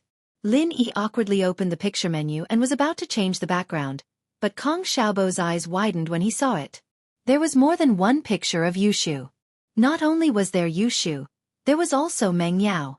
And they were all pictures of daily life, eating together, shopping together, and even selfies at home. Lin Yi sweated and quickly closed the phone and put it in his pocket. He looked at Kong Xiaobo awkwardly, but Kong Xiaobo had a shocked expression on his face. Now, he wouldn't believe that this phone was Lin Yi's. Not to mention the fact that this phone was clearly a color for girls. Just the pictures in it were definitely not Lin Yi's. Lin Yi couldn't have so many pictures of Meng Yao and Yushu. Although they weren't the kind that exposed their private life, they were still very private pictures. How did Lin Yi get them? But if this phone wasn't Lin Yi's, then who was the owner? However, Kong Xiaobo wasn't someone who didn't know the gravity of the situation. Although he had a lot of questions in his heart, he could only bury them in his heart. Tang Yun would definitely misunderstand if he said it out loud. The taxi stopped in front of the hospital, and Lin Yi paid the driver 10 kuai before getting out of the car. Lin Yi? Is that you? A pleasant voice sounded behind Lin Yi. Lin Yi turned around and saw Guan Exan. It's you. Haha, what a coincidence. Yeah, Lin Yi, are you here to visit your friend? I'm going to give her acupuncture treatment. Let's go together. Guan Exan couldn't contain her joy when she saw Lin Yi. She had been wandering around the hospital for the past few days. She didn't know why, but maybe it was because she wanted to see Lin Yi. She took the initiative to take care of this ward's acupuncture treatment, and she also became familiar with Lu Xinwen, Kong Xiaobo, and Tang Yun. However, the prettiest girl, Tang Yun, looked at her with a smile on her face, but there was a trace of wariness and hostility in her eyes. Guan Exan naturally understood why Tang Yun would have such a reaction. Tang Yun was afraid that Guan Exan would steal her boyfriend. In fact, Guan Exan didn't really want to fight with Tang Yun. She wasn't sure of her own feelings, but she felt gratitude towards Lin Yi from the bottom of her heart. She just wanted to see him more and talk to him. As for other thoughts, Guan Exan didn't think too much about it. Tang Yun pursed her lips, and her face turned pale. Lu Xinwen naturally noticed the change in Tang Yun's expression. She squeezed Tang Yun's hand and whispered, "What, are you afraid that she will steal your boyfriend?" Chapter 290. I'll show you. Tang Yun's words weren't entirely sincere. Xinwen could feel the sweat forming on Tang Yun's palms. Tang Yun was nervous. Xinwen sighed. She'd never thought that a girl as beautiful as Tang Yun would be in danger of being poached. But then she looked at Guan Exan, who wasn't any less beautiful than Tang Yun, and how cute she was in a nurse uniform. Which man wouldn't fall for her? Don't worry, Yunyun. I'll beat the crap out of him if he dares to mess around with me. Lu Xinwen waved her fist valiantly as she consoled in a low voice. Ha! Tang Yun couldn't help but chuckle. Xinwen was strong, but could she beat Lin Yi? He could send Zhou Ruoming flying with one slap. Tang Yun shook her head. Was she being too nervous? Was Lin Yi really that good? Was there anyone who wanted to steal him from her? Plus, they weren't really boyfriend and girlfriend. They were just close friends. If he really liked Guan Exan, there was nothing she could do. She couldn't just stick to him, right? Boss, you're amazing. Tell me the truth. Is there something going on between you and Guan Exan, sis? Kong Xiaobo wasn't an idiot. Seeing Guan Exan's passion for Lin Yi, he'd naturally thought of something. Sis? She's older than you. Lin Yi glared at Kong Xiaobo. It's nothing. I met her when I came here to get my bandages changed. We're pretty close. Injured? Where? Kong Xiaobo laughed as his eyes scanned Lin Yi's body. You bastard. Lin Yi slapped the back of Xiaobo's head. He didn't want to waste any more time with the guy. He walked over to Guan Exan's side. Sorry for troubling you with my friend's situation. Having an acquaintance in the hospital, even if it was just a nurse, was a lot more convenient. Lin Yi knew that. He couldn't just call Elder Guan for everything, could he? If it was a small matter, the nurse would be able to help. It's nothing. It's what I should do. Guan Exan blushed, a little embarrassed. I'm not going to affect your relationship with your girlfriend, am I? Guan Exan looked at Tang Yun's unhappy face and didn't know what to do. Although she was older than Tang Yun by a few years, she was still a girl who had just left school. She wasn't that mature, and she was worried that Lin Yi would distance himself from her because of Tang Yun. Heh. Lin Yi smiled. I won't. In the ward, Guan Exan put the drip-on fawn and left in a hurry. Although she wanted to stay and talk more with Lin Yi, she had other wards to take care of. It was a serious matter, and she couldn't delay it. Guan Exan knew the importance of it. Therefore, when Kong Xiaobo and Lu Xinwen asked her to stay for lunch, Guan Exan waved her hand and rejected. I really have other wards to go to. You guys eat first, I'll eat later. Tang Yun, on the other hand, felt a little embarrassed. She thought that Xian was embarrassed because she and Lin Yi were here. Women were naturally sensitive, and naturally, they could tell that Xian was interested in Lin Yi. However, Tang Yun felt bad seeing Xian being so eager to draw a line between them. They were all women, and there was no need to make things difficult for women. It was their own business that they liked Lin Yi. Moreover, Xian didn't express anything. Why did she have to be so aggressive? Xian was busy with Fan's matter, and Tang Yun saw it. Tang Yun hesitated for a while and stood up. Xian sis, why don't we eat together? Thank you, Xian smiled.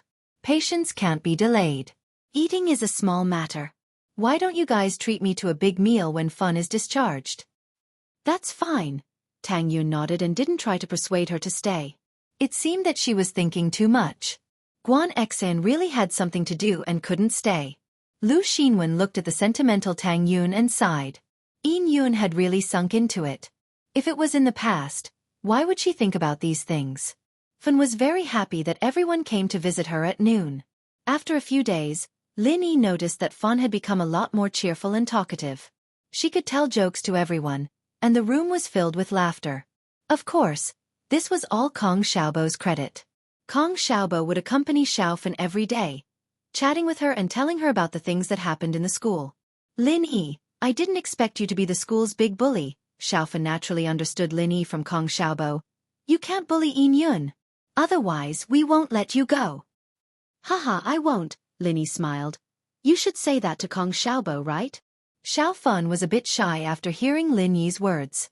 She lowered her head slightly. After lunch, Lu Xinwen went to the washroom to wash the containers and utensils. Kong Xiaobo sat at the head of Xiao Fan's bed hesitantly. It was obvious that he wanted to talk about the gathering this weekend. Lin Yi held Tang Yun's hand. Tang Yun trembled slightly and rolled her eyes at Lin Yi. Why are you holding my hand? Xiaobo has something to say to Xiao Fan. Let's go over there. Lin Yi pointed at the bed opposite them. Oh! Tang Yun just noticed that Kong Xiaobo seemed to have something to say. She ignored Lin Yi's hand and sat on the bed opposite them. Although they were quite far away, they could still hear what Kong Xiaobo said. Kong Xiaobo told Xiao Fan about his second grandpa's birthday. Naturally, he also told her about Kong Ming. This was the first time Xiao Fan knew about Kong Xiaobo's identity. He was that person's cousin? Kong Xiaobo invited Xiao Fan to his second grandpa's birthday party. Xiao Fan hesitated and lowered her head. She was nervous and didn't know what to do. Tang Yun didn't think that Kong Xiaobo would make such a bold decision. He wanted to bring Xiao Fan to his family's banquet. Moreover, it was a banquet with Kong Ming. Tang Yun sympathized with Xiao Fan's nervous and hesitant look, but she couldn't say anything. If you dare to treat me like how Kong Ming treated Xiao Fan, I'll die in front of you. Tang Yin didn't know where the courage came from, but she suddenly turned around and looked at Lin Yi, speaking word by word. Lin Yi was stunned. I don't want your promise. Tang Yun interrupted Lin Yi. Kong Ming promised Xiao Fan before, but he abandoned her. But I'm not Xiao Fan. Have you thought it through? If you don't want me in the future, I'll really die in front of you. Chapter 291. Chapter 291. Psychopathic Killer, I won't. Lin Yi clenched his fists. This was his last mission, and he'd be free once it was over. He'd be able to stay in this city and live with the girl he loved. Tang Yun didn't say anything else. She felt sorry for Fan, and she didn't want the same thing to happen to her. This was the reason why she kept confirming Lin Yi's feelings. She had to be certain, because she was already unable to extricate herself and was sinking deeper and deeper. Lingshan was troubled. Why was the year so unlucky? Right after she took over the criminal police team. First, Heibao got away, and Lin Yi caught him. He thought he'd be able to relax for a few days, but a psychopathic murderer suddenly went berserk in the hospital, injuring one of the police officers in charge of guarding him, and escaped. The psychopathic killer was already heavily injured when he was hospitalized. Of course, he was injured by Lingshan, and Lingshan knew very well how strong she was. She simply couldn't stand the sight of this person. He killed an entire family, not even sparing a 3-year-old boy. His methods were extremely cruel, too, putting him in a washing machine and stirring him to death. Naturally, Ling Shan wouldn't go easy on someone as cruel as this. The guy resisted during the arrest, and that was exactly what Ling Shan wanted. After a round of punches and kicks, the guy was sent to the hospital. The guy would be sentenced to death in court, but letting him die like that was too easy for him. And so, Ling Shan risked punishment and sent the guy to the hospital. Fortunately, the guy was too cruel, and the public wasn't talking about Ling Shan at all. Instead, they were criticizing the psychopathic killer. Huaijuan, on the other hand, put in a few good words for Ling Shan, and the whole thing was over. The psychopathic killer stayed in the hospital for a week, and logically speaking, he wouldn't be able to recover even after a month. But then he suddenly went berserk, beating up the police officer and running away. There was no news of him since. Ling Shan's face darkened when she received the report. Another one ran away? Wouldn't people laugh at her for being useless? When Yang Huaijuan was the captain, he'd managed the criminal police team's affairs in an orderly fashion. Ling Shan had only been in charge for a few days, and there were already so many problems. She'd just solved the previous problem, and now there was another one. How could Ling Shan not be pissed? Lin Yi just had to call at this time, asking about the car brand and whatnot, and Ling Shan almost cursed him and hung up on him. Police officers had been deployed at all the major traffic arteries. The moment that psychopathic murderer appeared, he would be discovered. However, the strange thing was that after the psychopathic murderer ran away from the hospital, it was as if he had disappeared. No one had seen him again. Logically speaking, the physical characteristics of this psychopathic murderer were very obvious. His head was wrapped in bandages, and he was wearing a hospital gown. Such an obvious person, if he ran on the streets, there would be witnesses. Unfortunately, there were none. One could imagine the pressure on Ling Shan, and she didn't want to trouble Huaijuan anymore. She could only endure the pressure and send more police officers to search for the psychopathic murderer. Ring dash, the phone rang abruptly, and Ling Shan quickly picked it up. Ling Shan speaking. Captain Song. It's Lu Wangli. Something's happened. Wangli's voice came from the phone. What's wrong? Ling Shan's heart skipped a beat. What she'd been afraid of had come true. She'd had enough problems already. Why was this happening again? Guanya didn't actually run away. He's been hiding in the hospital. Wangli said urgently. He actually made a move on Wuxia again, about to kill him, but a nurse who entered Wuxia's room found him. He's using the nurse as a hostage, and he's asking us to prepare a helicopter for him to leave. Wangli reported the situation in one breath. It wasn't very detailed, but time was tight, and he didn't have the time to explain in detail. Guanya was that psychopathic murderer, and Wuxia was one of the victims of this case. Guanya had stabbed him in the heart, but the position of the heart was a bit off, so he didn't die right away. He was sent to the hospital for emergency treatment, and it was a good thing that he survived. But she didn't expect Guanya to still not let Wuxia go, even in a situation like this. Just what kind of hatred did he have for Guanya? Ling Shan had asked Wuxia more than once, wanting to know if he had a grudge with Guanya, but Wuxia denied that he knew Guanya. When she asked him if he had any enemies, Wuxia wouldn't say that he was tired, but that his heart was in pain. Ling Shan couldn't do anything about it, and decided to wait for him to fully recover before asking. But one thing was for sure. Wuxia must be hiding something. As for Huang Guanya, they couldn't get any answers. Other than repeating how he put the 3-year-old boy into the washing machine and stirred him to death, he also talked about the process of raping and killing Lu Wuxia's wife. Even though the criminal police had dealt with many cases, they were still horrified by the horrifying process of the crime. Judging from Huang Guanya and Lu Wuxia's testimonies, the two of them were completely unrelated. Huang Guanya was also treated as a psychopath who killed people, while Lu Wuxia didn't even know Huang Guanya, let alone have any grudges. But now, Guanya had gone to Wuxia's room again. This wasn't a simple matter anymore. It was strange and unusual. Lu Wangli was the captain of the first squad in charge of searching around the hospital. He'd been the first one to arrive when something had happened. He didn't dare tarry, and sent a negotiator to negotiate with Guanya while reporting the situation to Ling Shan. I'll be right there. Ling Shan hung up and got ready to rush to the hospital. No wonder she couldn't find Guanya anywhere. He didn't run away from the hospital at all. There should be quite a lot of people in the hospital with bandages on their heads, so it was normal that no one would notice him. Lin Yi and Tang Yun were sitting on the bed, swearing their undying love, when Xinwen stumbled into the room. Not good, something big happened. Lin Yi and Tang Yun, as well as Kong Xiaobo and Fan, paused and looked at Xinwen, confused. They didn't know what she meant by something big. It said that a psychopathic murderer kidnapped a nurse in the ward. A group of police officers has already surrounded the ward. It's at the end of the corridor on our floor.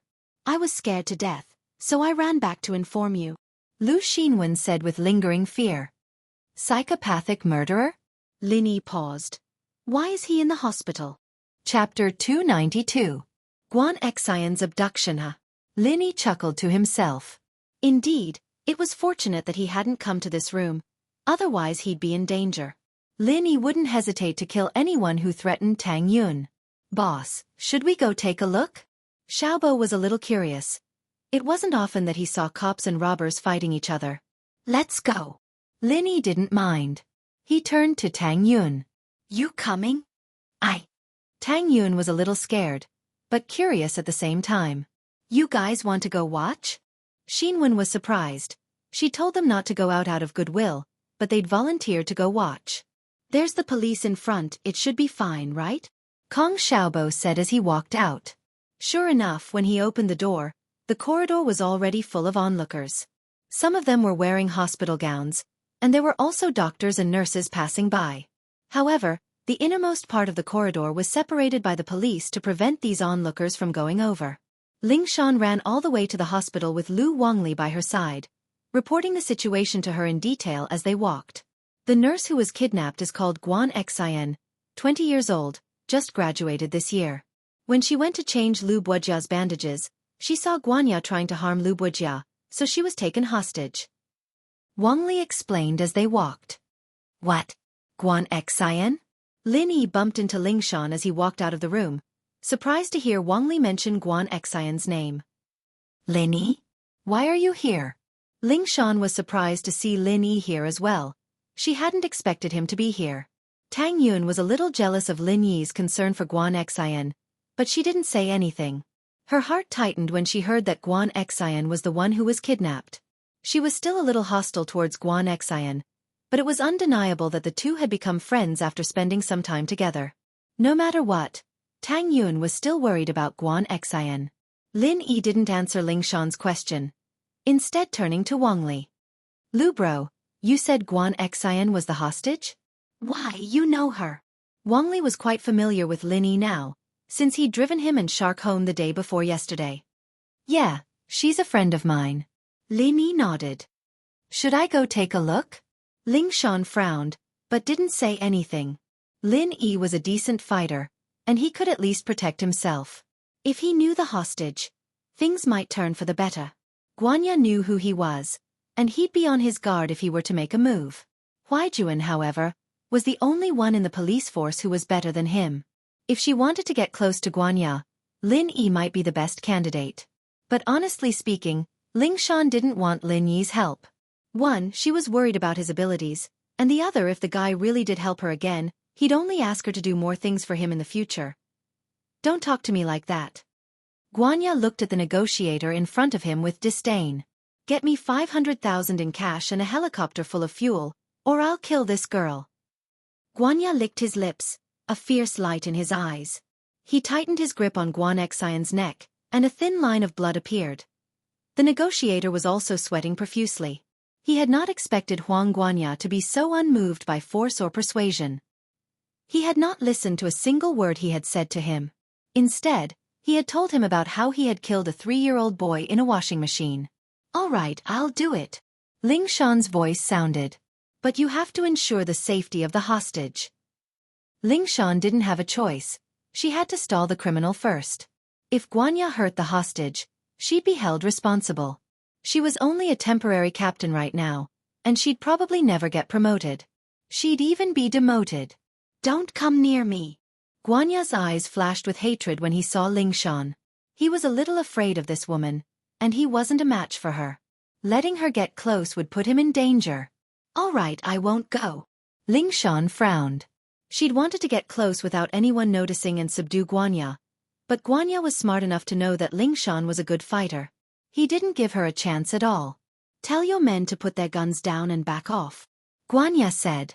All right, put your guns down. Ling Shan waved her hand at her men. They had to play it safe right now, and they couldn't just shoot Guanya if they didn't have the confidence to kill him in one shot. Get me some food. I'm hungry, Guanya said.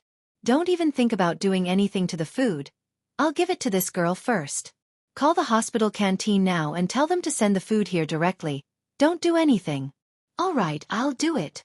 Ling Shan nodded, thinking of a plan in her head. Ling Shan was quite happy when she heard that Guanya wanted to eat, since she only needed to do something to the food, but she didn't expect the guy to be this smart. Calling the hospital to deliver food to her face to face. It seemed like it would be hard to do anything in such a short amount of time. Don't mind me. Hurry up and shoot. The patient in the room was stabbed by him, and he'll be in danger if we don't save him. Xianxia called out suddenly. Ling Shan paused, remembering that Wuxia was still in the room. Her face turned ugly. She'd been so focused on dealing with Guanya that she'd forgotten about Wuxia's situation. Fuck. Do you want to die, you bitch? I'll rape you first, and then I'll cut off your flesh piece by piece. Guanya wasn't expecting the nurse to go back on her word, and was pissed. He pressed the knife to Xianxia's neck, pressing down hard enough to see the blood dripping down. Don't be rash. You don't want the deal anymore, do you? Ling Shan stopped Guanya. What happened before was indeed a good opportunity. She could have killed Guanya if she'd ignored the casualties, but Ling Shan didn't dare take the risk. She really didn't dare. She didn't dare to make any more mistakes. Humph, don't threaten me. Guanya curled his lips in disdain. Chapter 293. A kiss. Get him to bring the food to my room. Guanya ordered. He didn't want to get distracted, so he had to get someone to bring it to his room for safety. I'm not going. I'm not going, don't look for me. The waiter was quite young, evidently new to society.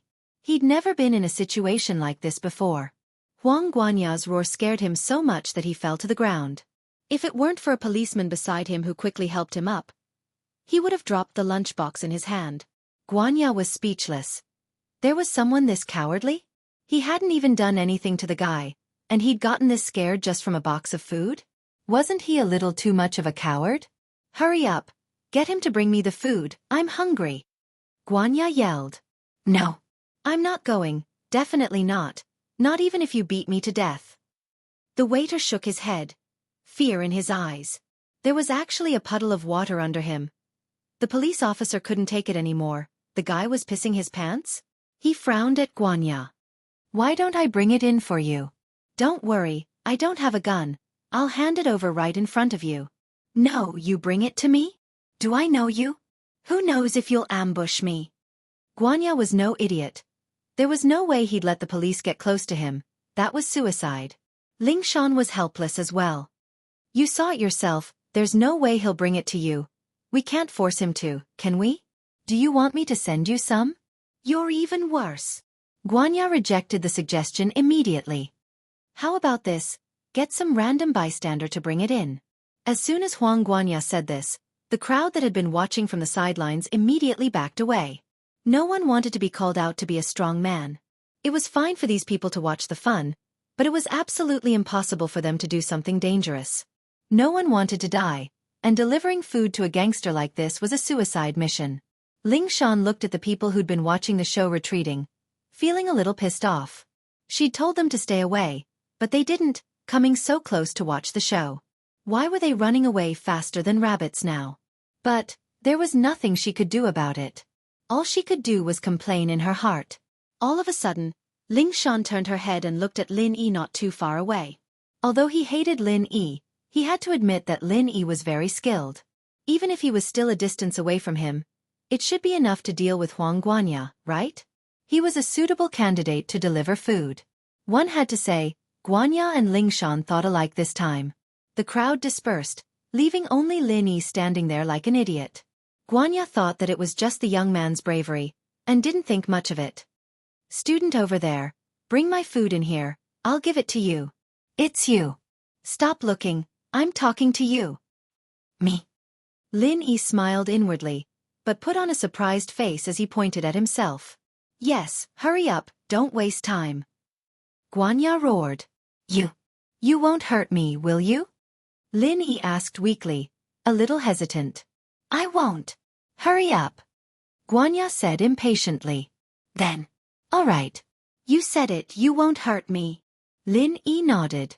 Ling Shan was overjoyed as she gave Lin Yi a look, but Lin Yi didn't seem to see her at all. He went to get the food. Tang Yun wasn't expecting Lin Yi to be chosen by the gangster, panicking a little. She didn't want Lin Yi to take the risk. There were so many police officers here, it wouldn't be Lin Yi's turn, would it? She held onto Lin Yi's hand nervously. Lin Yi. You. It's fine. Don't worry about my skills. Lin Yi whispered to Tang Yun. Tang Yun paused. She was right, she was too worried. Lin Yi was able to beat someone as cruel as Heibao half to death, and he was able to save her from the building without a scratch. He must be very strong, and she didn't have to worry about anything. Plus, Heibao didn't even pose a threat to Lin Yi with a gun, let alone this knife-wielding guy. But, then, you're the hero saving the damsel in distress. What if she marries you? Tang Yun started worrying about something else. This was the legendary hero saving the damsel in distress. Wasn't that the reason why she liked him? What if Xianxia joined in and fought with her? Tang Yun couldn't care less about her embarrassment anymore. I can't just leave her to die, can I? Lin Yi didn't expect Tang Yun to be so meticulous. He squeezed her soft, moist hand. Then I won't. Then you should. Actually, Xianxia is a good person. She's still worried about the patient in the room in a situation like this. Tang Yun respected Xianxia. She was a kind girl. Hey, aren't you two going to die together? We'll talk about it after you send me food. Guanya wasn't too happy to see Lin Yi and a girl whispering sweet nothings to each other. Are you done yet? Let's talk about it when I come out. Haha, even the criminals don't want to. Lin Yi smiled. Yeah. Tang Yun nodded shyly. Be careful. Then I'll be careful if you kiss me. Lin Yi smiled evilly at Tang Yun. Tang Yun was awkward. This guy was still thinking about stuff like that at a time like this? She held herself back. Then, I'll wait for you to come out safely. Okay, wait for me. Lin Yi smiled and let go of Tang Yun's hand. He walked towards the officer and took the food from him before walking towards Guanya. Guanya was getting impatient as he pulled Xianxia back, giving Lin Yi the space at the door. Come in and close the door. Okay. Lin Yi walked in hesitantly and closed the door. 10 seconds later, Lin Yi came out again and ran to Tang Yun. I'm out. Can you kiss me now? Lin Yi's voice wasn't loud, but Ling Shan could still hear him clearly. She was about to explode from the rage she was feeling. Her original plan was for Lin Yi to find a chance to take Guanya's blade, or kill Guanya. But Lin Yi, did he really just give him a box of food and leave right after that? Chapter 294. Chapter 294. The Legendary Love Triangle. What do you mean? Lin Yi looked at Ling Shan, a little pissed off. He was in the middle of a romantic relationship with Tang Yun, so why was this girl always trying to ruin things? He glanced at her and said, If you have something to say, can't you say it later? Can't you see I'm busy? Busy? Was this guy treating this as serious business? Ling Shan almost fainted. She wanted to kick Lin Yi a couple times, but Lin Yi wasn't part of the police. She couldn't do anything to him. Ling Shan couldn't help but say coldly, Lin Yi, don't you know how to prioritize when it comes to relationships? You really went to deliver food to him? Couldn't you have found a chance to kill Guanya? Of course I did. Are you done yet? Are you trying to sabotage me? Lin Yi was about to explode. Was there something wrong with this girl? Xianxia was still in there, so how could she let Guanya do whatever he wanted? Did she even have a brain? Killed him? Ling Shan blinked, not understanding what Lin Yi was getting at. But at that moment, the door opened completely, and Xianxia rushed out, pouncing on Lin Yi as soon as she saw Lin Yi. You scared me to death. You scared me to death. Xianxia hugged Lin Yi tightly, tears streaming down her cheeks. Xianxia was no longer the strong and righteous girl she'd been a moment ago. She'd turned into a fragile girl. She'd thrown caution to the wind and asked the police to kill Guanya because she was worried about the patient's well-being. That was the duty of a nurse, a sign of the kindness and selflessness of human nature. But now, she'd turned into a normal girl, looking for a place to hide from the wind and rain after the fright. She turned her head away, not saying anything. Ha! Lin Yi looked at Tang Yun helplessly, only to see her turn her head away with a pout, not saying anything. What could Tang Yun say? Although she felt a little wronged and a little jealous, Guan Xian had just been saved by Lin Yi. She needed to be comforted. Tang Yun wasn't a petty person, so she could only pretend that she didn't see anything. But Tang Yun didn't understand. How did Lin Yi save Guan Xian? He only entered the ward for 10 seconds and then came out. I thought he was in a hurry to ask for a kiss. But now it seems that isn't the case. No matter how unbelievable it was, Guan Xian had managed to escape. There was only one possibility: the criminal had been taken care of by Lin Yi. Tang Yin didn't believe it, Ling Shan didn't believe it, and none of the police officers present believed it. It was too weird, too unbelievable. Ling Shan was just about to say something sarcastic when she saw Guan Xian running out after her. What the hell was going on? Ling Shan was completely dumbfounded. What the hell was going on? Ling Shan wasn't in the mood to ask Lin Yi anymore. She took the lead and charged into the room, but what she saw made her freeze up.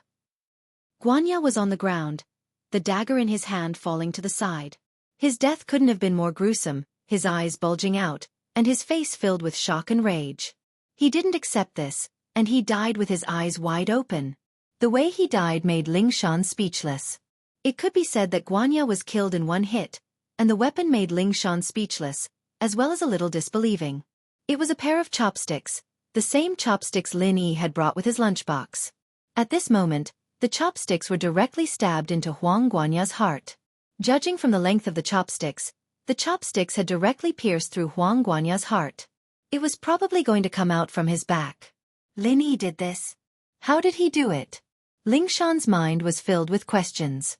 10 or so seconds, excluding the time it took to open the door and walk out, he had to put down the food, attack, snatch Guanya's dagger away, push Guan Xian away, and stab the chopsticks into Guanya's heart. In a matter of seconds, he did all of this? All in one go?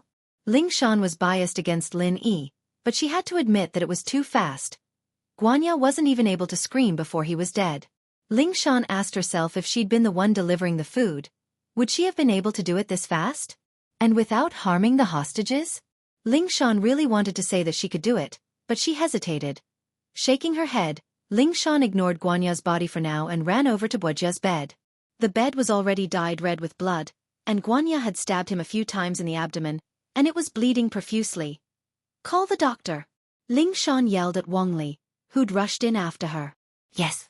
Wang Li was surprised by Lin Yi's strength as well, but he was even more puzzled. Wasn't Lin Yi Captain Song's boyfriend? Why was he asking for a kiss from another pretty girl in front of Captain Song? Could it be that they were in a love triangle? No wonder Captain Song had such a bad temper, giving Lin Yi a hard time. Wang Li didn't stop his footsteps even for a second, calling the doctor the moment he reached the door. The doctors and nurses had already been notified by the police and were waiting not far away, and they all rushed over as soon as the matter was over. Guanya. Ling Shan didn't even think about saving him. There was no need to do anything at all. He was dead already. Guanya's life or death didn't matter to her. The guy was a psycho, and other than saying some disgusting things, she wouldn't get any useful information out of him. As long as Wuxia was fine, it would be the key to the case. The doctors and nurses pushed Wuxia to the surgery room, and the remaining police officers started cleaning up the scene and collecting the body. Ahem. Tang Yun couldn't hold it in anymore. How could he keep hugging her like this? What was he trying to do, even in front of her? Nothing had happened yet, and he was already flirting? Guan Xian heard Tang Yun's coughing and came back to her senses, realizing that she was hugging Lin Yi tightly. She let go, embarrassed. It was just her instinct. Lin Yi saved her, and she subconsciously thought that Lin Yi's embrace was her safe haven. She didn't think too much about it, but hugging Lin Yi in front of his girlfriend was a little embarrassing. Chapter 295. Sending back and forth, the two were too far apart. They were about the same age, but they had different statuses. It was impossible for them to be together. On the other hand, Tang Yun was a good match for him. They'd have a bright future together if they got into the same university. Guan Xian sighed softly, feeling a little dejected. This was the first time she'd felt something for a man, and it wasn't hers. He's not my boyfriend, Tang Yun said, embarrassed by Guan Xian's apology. Ha! Guan Xian smiled. This girlfriend of Lin Yi was quite an interesting one. Tang Yun was getting embarrassed by Guan Xian's smile. Guan Xian sis, what are you laughing at? If he's not, then he's not. You can take him if you like. Take him? If he's not your boyfriend, how can you just give him to me? Guan Xian couldn't help but tease Tang Yun. Guan Xian was just a girl who hadn't experienced much of the world.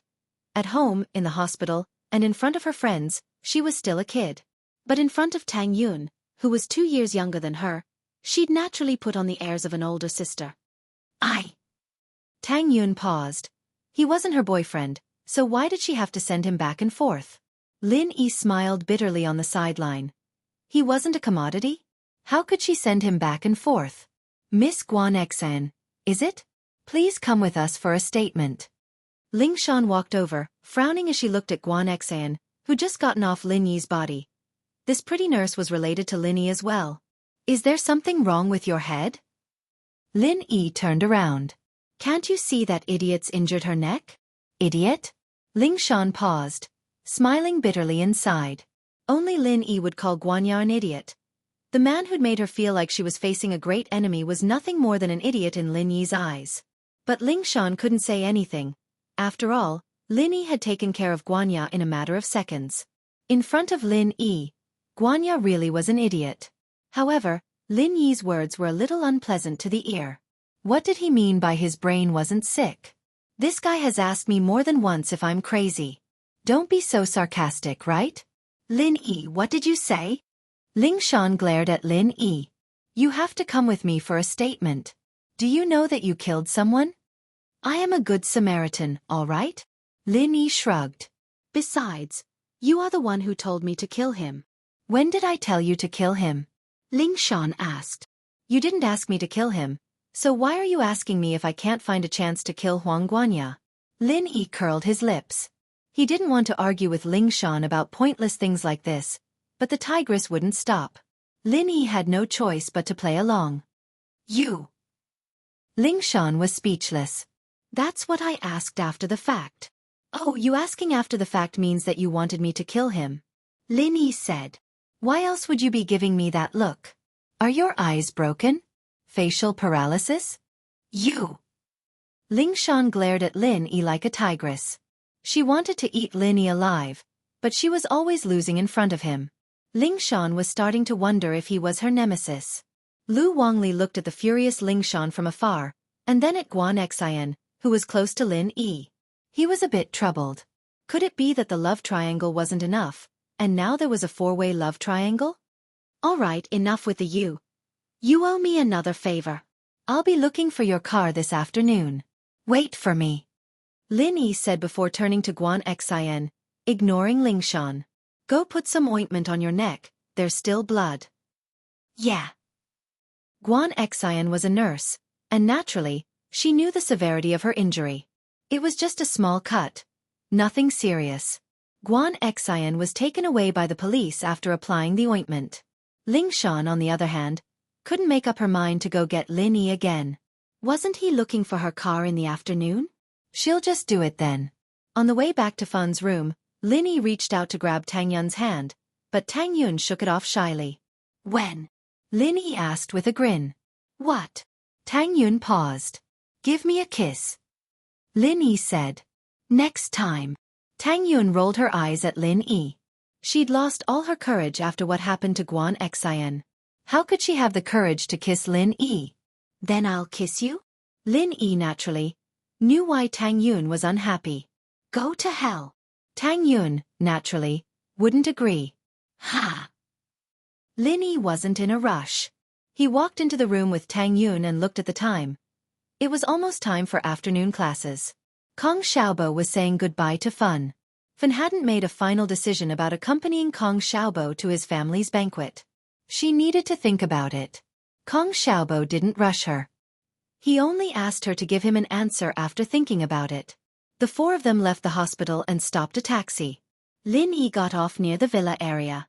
He already told Kong Xiaobo and Tang Yun that he was going to register his car in the afternoon. Lin Yi skipping classes had become a habit anyways. They didn't mind it anymore. Tang Yun couldn't do anything about it. Young Master Lin was a student like that. It was impossible for him to stay in school and study peacefully. Lin Yi drove the van without a license plate all the way to Songshan's criminal investigation unit. Coincidentally, he didn't bump into any traffic police.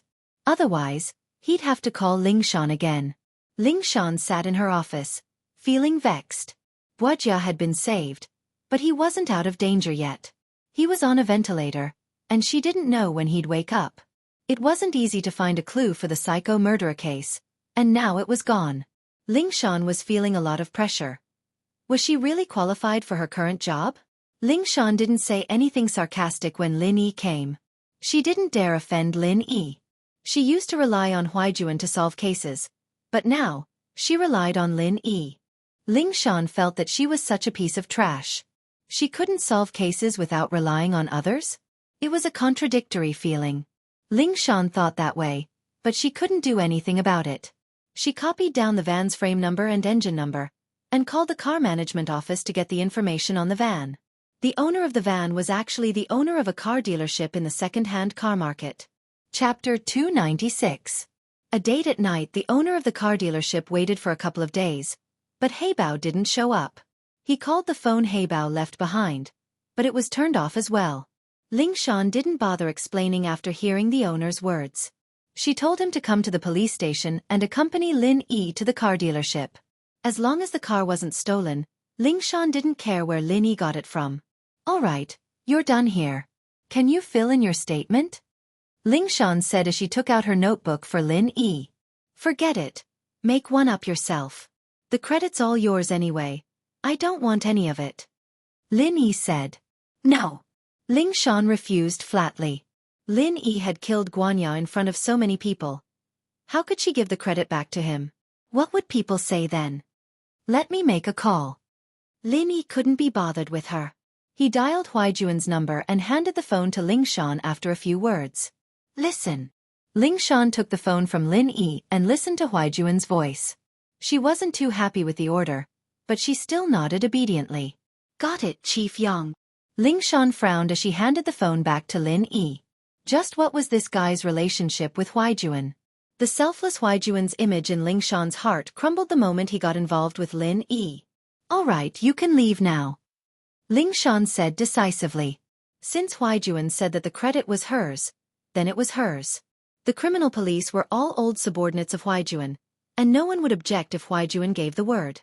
"Ha, don't come looking for me next time if you're going to be like that." Lin Yi was a little pissed as well. He was a special agent, and he didn't even pay for it. What was with this attitude? Ling Shan glared at Lin Yi, not saying anything. "What the hell are you so cocky for? Do you think you're invincible? If there's something you can't solve later, just wait and see how I'll mock and ridicule you. For now, I'll endure it." Lin Yi didn't force Ling Shan to say anything. To him, it didn't matter if she said anything or not. After leaving the police station, Lin Yi saw a fat guy looking left and right at the entrance of the police station. "Mr. Wang?" Lin Yi walked over and asked. "Yes, it's me." Wang Mingri greeted him with a smile. "You are Captain Song's friend, right? Shall we transfer the ownership right now?" "Oh, let's go." "Thank you, President Wang." Lin Yi nodded. Although Wang Mingri saw that Lin Yi wasn't the person who bought the car that day, since Captain Song of the criminal police team called, this person shouldn't be a problem. Captain Song wouldn't scam him for a 10,000 kwai car, so Wang Mingri didn't ask any questions and went to the car management office to help Lin Yi. Before leaving, he gave Lin Yi a business card, telling him to call him if Lin Yi wanted to buy a car in the future.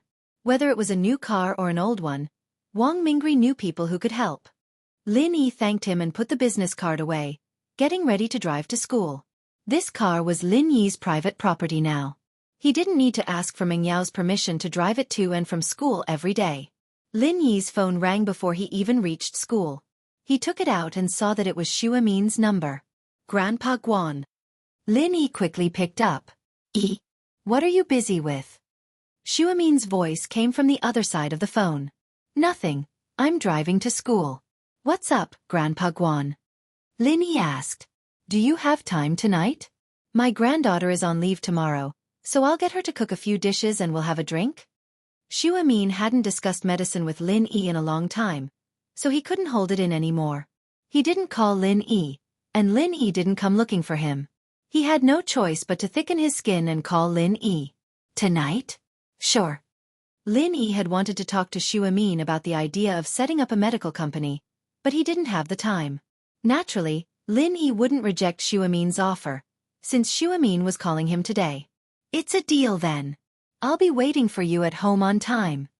Xu Amin was very happy to hear that Lin Yi had agreed to come. No problem, I'll be there on time. Lin Yi smiled. After hanging up on Lin Yi, Xu Amin called his granddaughter Guan Xian. Guan Xian had just finished her statement and was given a few days off by the director, telling her to go home and get some rest. Guan Xian's words, "Don't worry about me, hurry up and shoot, the patient in the room was stabbed by him. His life will be in danger if we don't save him now," had spread like wildfire in the hospital. Even the media came to interview her. Director Qin was very happy, his face beaming like a blooming flower. Nowadays, many reporters like to report negative things about the hospital, and Director Qin was very angry about it. But after Guan Xian's incident, Director Qin didn't back down. Who would dare say bad things about our hospital now? Our nurses were the best, and when faced with a life-threatening situation, the first thing they thought of was the patient's safety, not themselves. Of course, other than that, no one knew the details of Guanya's death. Only the police were there, and the others could only stand far away. They could hear Guan Xian scream, but they didn't know that it was Lin Yi who killed Guanya. Director Qin wanted to take care of Guan Xian because her father was a shareholder of the hospital, but he couldn't find a good reason to do so. After all, he had to make sure that the person he was promoting was convinced, right? But this time, he was going to make an exception to promote Guan Xian, and no one would say anything against it. She was such an excellent nurse. Who else would he promote if not her? While giving Guan Xian a day off, Director Qin had already decided to hold a meeting with the hospital's leaders in the afternoon to discuss Guan Xian's personnel changes. Wasn't the old head nurse in the inpatient department about to retire? Let's promote Guan Xian to vice head nurse first, and then wait for her to take over. As for whether Guan Xian could achieve greater things in the future, that would depend on herself. Guan Xian had just left the hospital and was about to go home when her phone rang. She took it out and saw that it was a call from her family. Guan Xian froze. Did Grandpa find out about her injury? Guan Xian frowned, cursing the hospital's leader for being a big mouth and a flatterer. She was afraid that Grandpa would be worried, so she told Director Qin not to tell her father or Grandpa about it. But why was Grandpa calling so soon? Grandpa!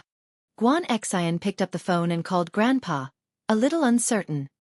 Xian, are you on leave tomorrow? Guan Shuamin asked with a smile. Chapter 297. Guan Xian's thoughts, ask old Qin for a day off later and go home early. Guan Shuamin said with a smile. Go home early? What's up? Guan Xian paused. It looked like her grandfather really didn't know what had happened to her, nor did he know that she'd been asked to go home.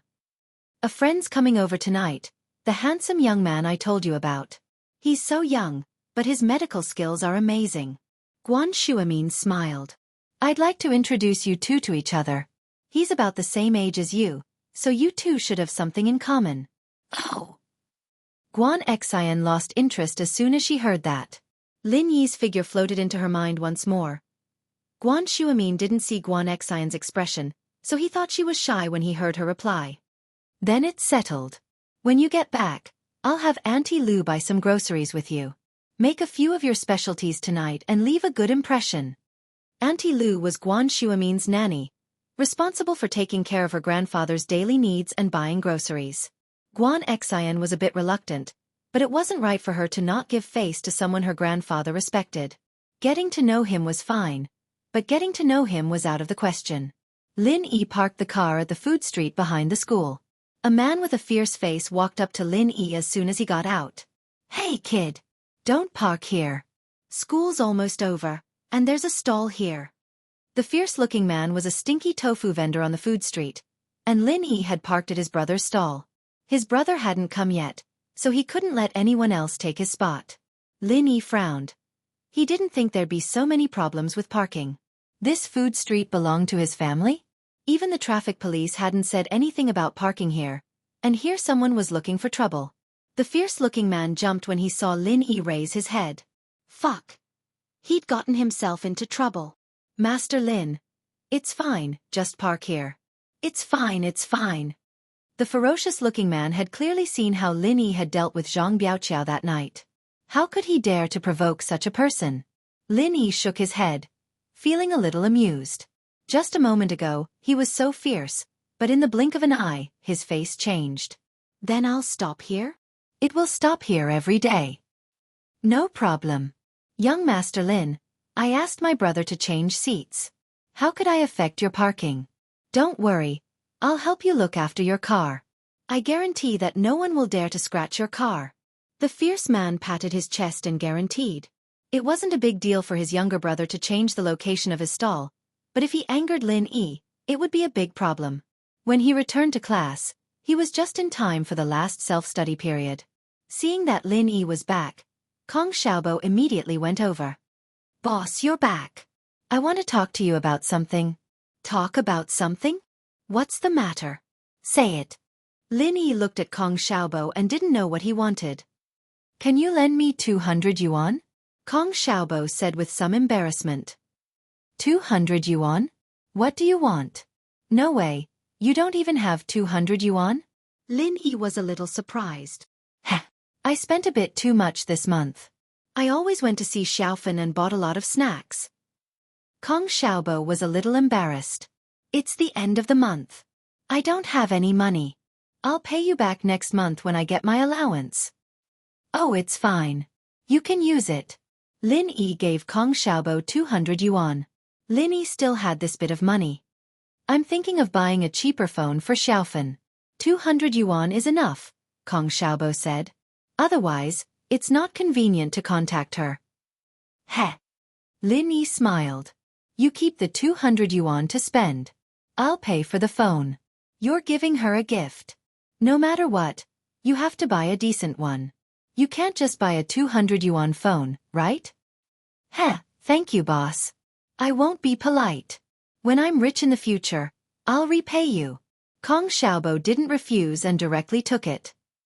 I also want to buy a phone, and also one for Tang Yun. Lin Yi said. Tomorrow afternoon, let's go to the phone shop together. Okay. All right, boss. Can you lend me your phone again? Kong Xiaobo whispered. What do you want to see? Yushu or Mengyao? Lin Yi gave this guy a knock on the head. You already have Xiaofan. Don't think too much. Ah, you can even see through this. Kong Xiaobo was a little embarrassed. It's just for the eyes. I'm not fated with the 3 school beauties. Tang Yun is my sister-in-law now. I don't dare to look around. I can only admire these 2 beauties without an owner. Study hard. Lin Yi smiled helplessly. I won't let you look. Okay, I won't look. Kong Xiaobo was a little depressed. Tell me the truth, boss. Who does this phone belong to? Why does it look like a girl's phone? Can you tell me? Also, the beetle last time, you said it wasn't yours. I think it's a girl's too. Since you want to know so much, I'll tell you, Lin Yi looked at Kong Xiaobo and said. The car and phone are actually Yushu's. We're living together. Ah. Xiaobo paused. Kiske.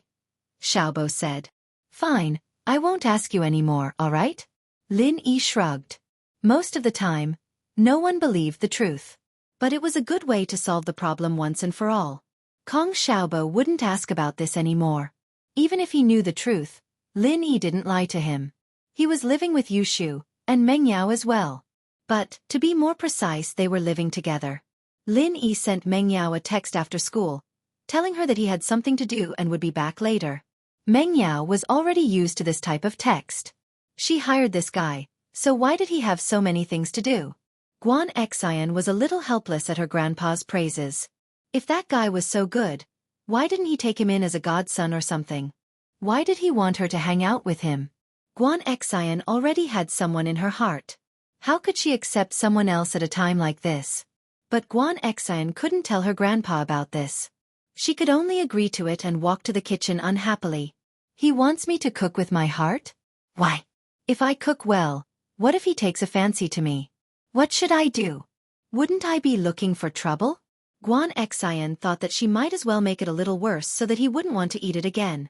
Chapter 298. Chapter 298. Guan Xueming's selfish motives. Guan Xian was born into a family of scholars and doctors. House Guan was now on the same level as some of the bigger houses, but Guan Xian didn't have any of the bad habits of a rich young miss. Her parents were busy with work, and her father was a shareholder of the hospital, but his company was out of town. It was rare for him and his mother to come home. Guan Xian had been by her grandfather's side since she was young, so she learned how to clean the house, wash clothes, and cook. She managed the house neatly, and although Nanny Lu was there, Guan Xian would always help Nanny Lu every time she came home. Her cooking skills were superb, and she was known as the super invincible beauty god of cooking in the family area of the medical school. Whenever Guan Xian cooked, her grandfather's old friends would shamelessly come over to eat with her. Guan Xian's cultured and refined demeanor made her the object of admiration for all the boys her age in the medical school's family area. However, the Guan family's strict upbringing forbade dating before graduation, so many admirers were deterred from pursuing her. Guan Xueming, on the other hand, entered society and started working after graduation. It was just that Guan Xueming's reputation was getting bigger and bigger, and those old friends who came to visit him stopped bringing it up. Guan Xueming's reputation was now on the same level as the bigger houses, and no one knew if Guan Xian would marry into a rich family. But Guan Xian was a good wife and loving mother. She was definitely the first choice for a rich family's daughter-in-law. Guan Xian breathed a sigh of relief. She'd just graduated, and her career hadn't even started yet. How could she be in the mood for a relationship? But even if she wasn't in the mood, there were times when love couldn't be stopped. When Guan Xian had first developed feelings for Lin Yi, she'd found it strange and inconceivable. It was the first time she'd developed feelings for a boy, and the old Guan Xian had even thought that there was something wrong with her sexual orientation. Perhaps she was just a little late in her development? Guan Xian comforted herself, but she felt that there was no longer any possibility between her and Lin Yi. She'd fantasized about it, but reality was reality. Guan Xian had chosen to run away from him the first time she saw him. But after running away, she couldn't help but want to see Lin Yi again. It was a conflicted feeling.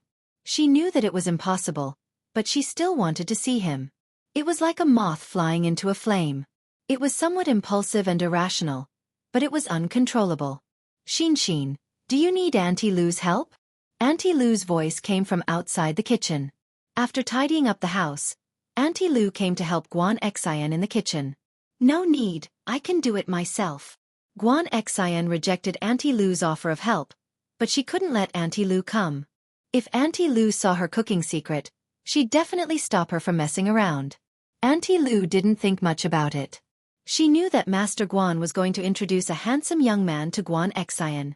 Auntie Lu thought that Guan Xian was tempted and wanted to show off her invincible cooking skills. If someone were to help, how would they show off the super invincible young god of cooking in the universe? One had to admit that Guan Xian's cooking skills were excellent. Even though the seasoning was messed up, the dishes were still delicious and tasteless. If one didn't taste it and just looked at the appearance, it would definitely make one salivate. Whether it was the color or the fragrance, they were all excellent. But after one taste, one would find that every dish was either salty, sour, or sweet. In short, none of the dishes had a normal taste. Before Guan Xian took the dishes out of the wok, she would add a random seasoning to the dishes. Guan Xueming looked at Guan Xian, who was busy cooking, and he was happy. Such a virtuous, beautiful, gentle, and well-mannered granddaughter should be able to make Lin Yi enjoy it so much that he forgot to go home, right? If Guan Xian came to his house a few more times, all the medical problems he had would be solved by her. If Guan Xueming could become his grandson-in-law, the Guan clan would be prosperous for the next 100 years. Although the Guan clan status was comparable to the big houses, and even the heads of the big houses were respectful to them, Guan Xueming knew very well that it was all because of him. He was Miracle Dr. Guan, and that was why the Guan clan status was so high. Everyone would die one day, and knowing a miracle doctor was the same as having a guarantee of life. This was also why the Guan clan status had risen so quickly these past few years. But if Guan Xueming was gone one day, the Guan clan status would plummet. Without a miracle doctor, the Guan clan would be no different from a normal small family. Although Guan Xueming wasn't someone who cared about fame and fortune, he could not think about his children and grandchildren. Especially his granddaughter, Guan Shuamin was even more worried about her. Finding a good husband for her had become his main concern. Looking at Lin Yi reminded him of Guan Xian. If his granddaughter could be with Lin Yi, then the Guan clan's reputation wouldn't fall because of his passing, but would instead rise. Guan Shuamin knew very well. What kind of miracle doctor was he? Lin Yi was the miracle doctor. And that miracle doctor he met 20 years ago. That was the real deal. His eldest son's family had settled in Yanjing, living a wealthy life. His youngest son and his wife were busy with business, and only their daughter Guan Xian was by their side. Guan Shuamin didn't have much to worry about with his two sons. His eldest son didn't have any skills, but he'd made quite a bit of money through Guan Shuamin's connections, enough for them to live the rest of their lives. Guan Shuamin didn't have a good impression of his eldest son, and he didn't want to return to a small place like Songshan ever since he'd been exposed to the upper class. He only came back once during the holidays, which disappointed Guan Shuamin quite a bit. His youngest son, on the other hand, came back often, and was a righteous person, albeit a bit old-fashioned. He relied on his own ability to do business and never mentioned Guan Shuamin's name outside. Logically speaking, with his youngest son's personality, if he didn't have any background or backing, he would definitely be disadvantaged in society. However, his luck wasn't bad. In his early years, he met a benefactor, a legendary figure. Unfortunately, this person also disappeared from everyone's sight in the same year as the genius doctor who had taught Guan Shuamin, becoming a legend. Excellent, there's no need to make so many dishes. It's enough to eat. Guan Shuamin was a bit puzzled as he watched his granddaughter run around, preparing a table full of delicacies. Had his granddaughter really grown up? Was she starting to care about her marriage? Was she going to show off in front of this young man? Chapter 299. How about instant noodles? His youngest son had received guidance from a great benefactor, and his business had grown considerably. But Guan Shuamin's only regret was that there was no one in the family who studied medicine.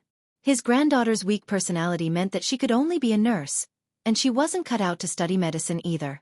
That was why Guan Shuamin had always wanted to find someone to pass on his legacy to, or he wouldn't have been so surprised to see Lin Yi at the bookstore and wanted to take Lin Yi as his last disciple.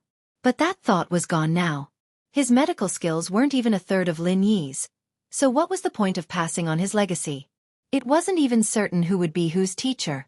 But no matter what, Guan Shuamin had something to look forward to. Ding! The doorbell rang. Lin Yi parked the car in front of Guan Shuamin's villa and pressed the doorbell.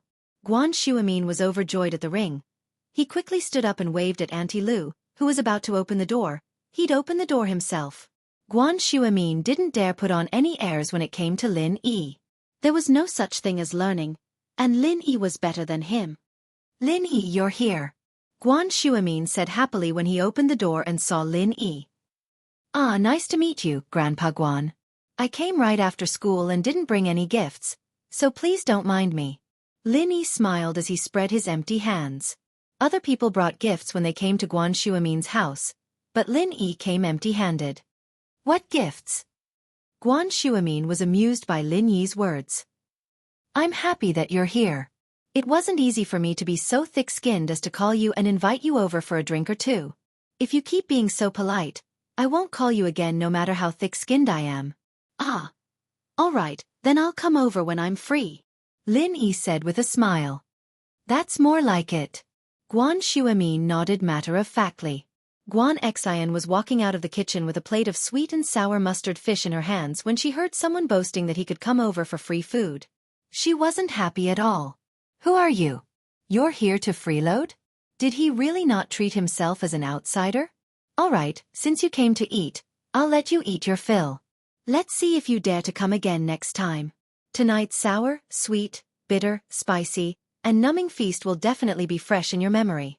However, the voice sounded familiar. Had it been to his house before? Guan Xian frowned, but didn't pay much attention to it. She was just about to put the fish on the table when she looked up and froze, almost dropping the fish on the floor.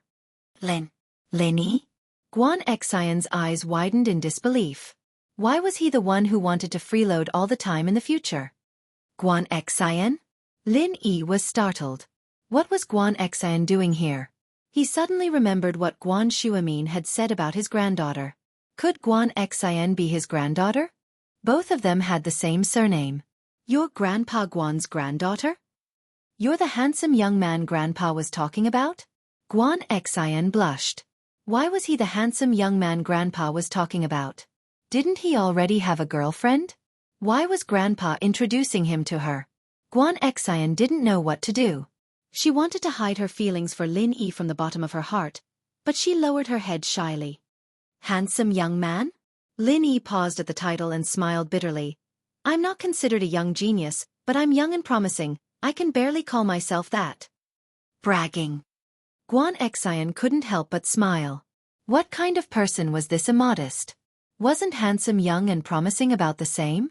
Grandma Wang was praising herself for selling her melons. You know Xianxia? Guan Shuamin was afraid that his granddaughter would be conflicted, but he understood after seeing her expression. It seemed like the two knew each other a long time ago, so he was worrying needlessly. Yes, we just met today. Lin Yi nodded. Oh, just met today? Looks like we're very close. Guan Shuamin listened to Lin Yi's words. That saves me the trouble of introducing myself. Since you know Xian, it's even easier. Let's skip the introductions and eat. I've been starving for a long time. I eat early every day, and I waited until now just to wait for you. All right. I won't hold back then. Lin Yi smiled as he turned to Guan Xian. What a coincidence, I was supposed to try out your cooking today. Guan Xian jumped and ran towards the kitchen with the mustard fish in her hands. She never would have thought that the handsome young man Grandpa was talking about was Lin Yi. She wouldn't have made these weird dishes if she'd known earlier. She would have prepared with all her heart and skills if she'd known earlier. Guan Xian regretted it a little. If Lin Yi ate the feast she prepared, he'd probably never come again. What should she do? Guan Xian wanted to throw away all the dishes on the table and make a new one. Xian, where are you going? Why are you taking the fish away? Grandpa loves sweet and sour fish the most. Bring it back. Grandpa can't wait. Guan Shuamin waved his hand at Guan Xian. I'm going back to the pot. The dishes are cold. I'm going back to the pot. Guan Xian said as she tried to grab the other dishes from the table. She could just throw them away and make a new one. There were still some ingredients left, so she could make as much as she could. Back to the pot? Back to what pot? It's not cold, it's steaming. Stop messing around and put it down. Guan Shuamin was confused by Guan Xian's actions. What was she doing? Guan Xian didn't have a choice. She reluctantly put down the dishes and the sweet and sour fish. All right, Xian, you sit down too. Let's eat together.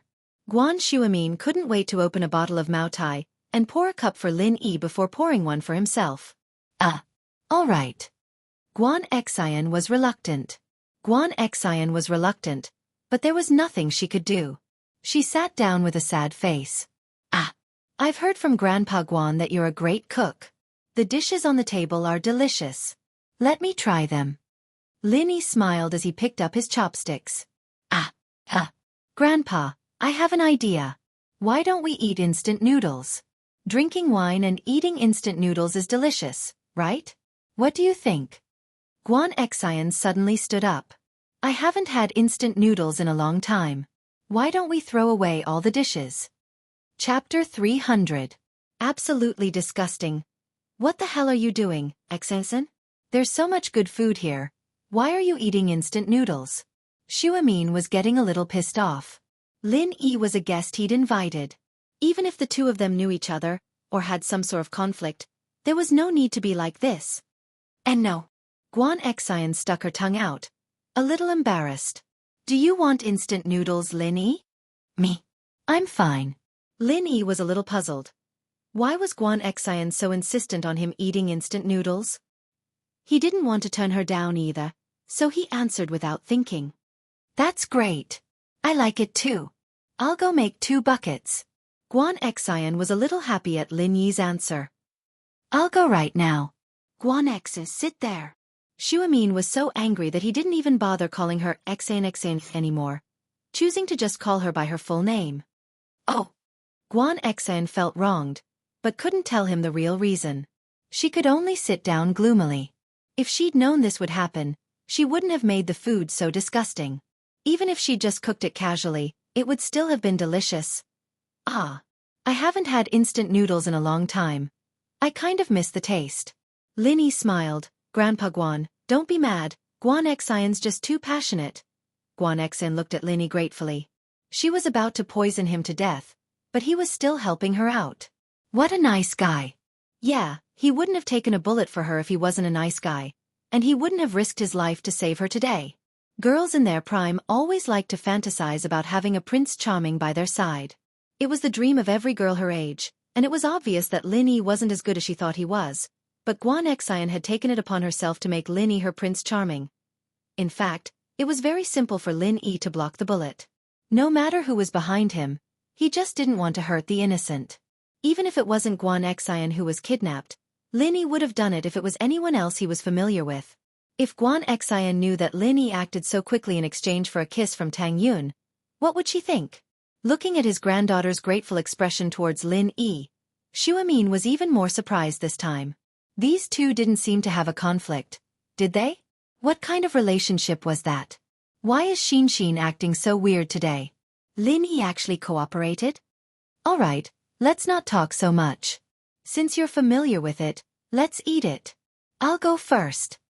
Guan Xuemin picked up a piece of sweet and sour fish with his chopsticks. Guan Xian wanted to stop him, but it was too late. She could only grimace and wait for her grandpa's scolding. This fish is very tender. Not bad. Guan Xuemin's eyes widened as he spat out the fish in his mouth. He gasped. What's in it? Aya, my old life. Xuemin thought that the fish was soft and tasty when it first entered his mouth, but the next moment, a wave of spiciness rushed to his nostrils and almost made him cry. Grandpa. I'm sorry. Guan Xian hurriedly passed a bottle of water to Xuemin. I accidentally knocked over the mustard. Knocked over the mustard? Xuemin took a sip of water to catch his breath. Then why did you bring it here? Didn't you kill Grandpa? I said I was going to cook it again. Grandpa, you didn't let me. Guan Xian said carefully. All right. Forget it. We'll pass on the sweet and sour fish. Have Auntie Lu take it away. We'll eat something else. Xuemin waved his hand helplessly. I'm sorry. I made a fool of myself in front of you. Come, let's eat something else. Xian isn't usually like this. She might have been a bit careless when she heard that a handsome young man like you was coming. She's pretty good at cooking. Why don't you try some? Lin Yi looked oddly at the sweet and sour fish Auntie Lu was taking away. Knocked over the mustard? Lin Yi picked up his chopsticks and picked up a piece of stir-fried pork with bamboo shoots. He was just about to eat when Guan Xian said, Wait! ? Lin Yi turned to Guan Xian. Let's just eat instant noodles. Guan Xian said weakly. Lin Yi had a rough idea of what was going on by now. He stuffed the bamboo shoot into his mouth. It was very salty. Lin Yi picked up a few dishes closer to him and tasted them. They were either too sweet or too spicy. None of them were tasty. What do you think? Not bad, right? Guan Xuemin, on the other hand, was waiting for Lin Yi's praise. As long as he had Lin Yi's appetite, he wouldn't have to worry about Lin Yi stopping by to discuss medical matters with him. It's not bad. Lin Yi smiled bitterly. Xuemin paused. Wasn't Lin Yi's expectations a bit too high? And this was just not bad? Which of his old friends didn't praise his granddaughter Xian's cooking? Even their children and grandchildren were shameless enough to come here for free meals. His granddaughter was hailed as the invincible beauty goddess of cooking in the family quarters. But since it was Lin Yi who said it, Xuemin couldn't argue with him. After all, Lin Yi was his teacher now. Haha, your taste is pretty high.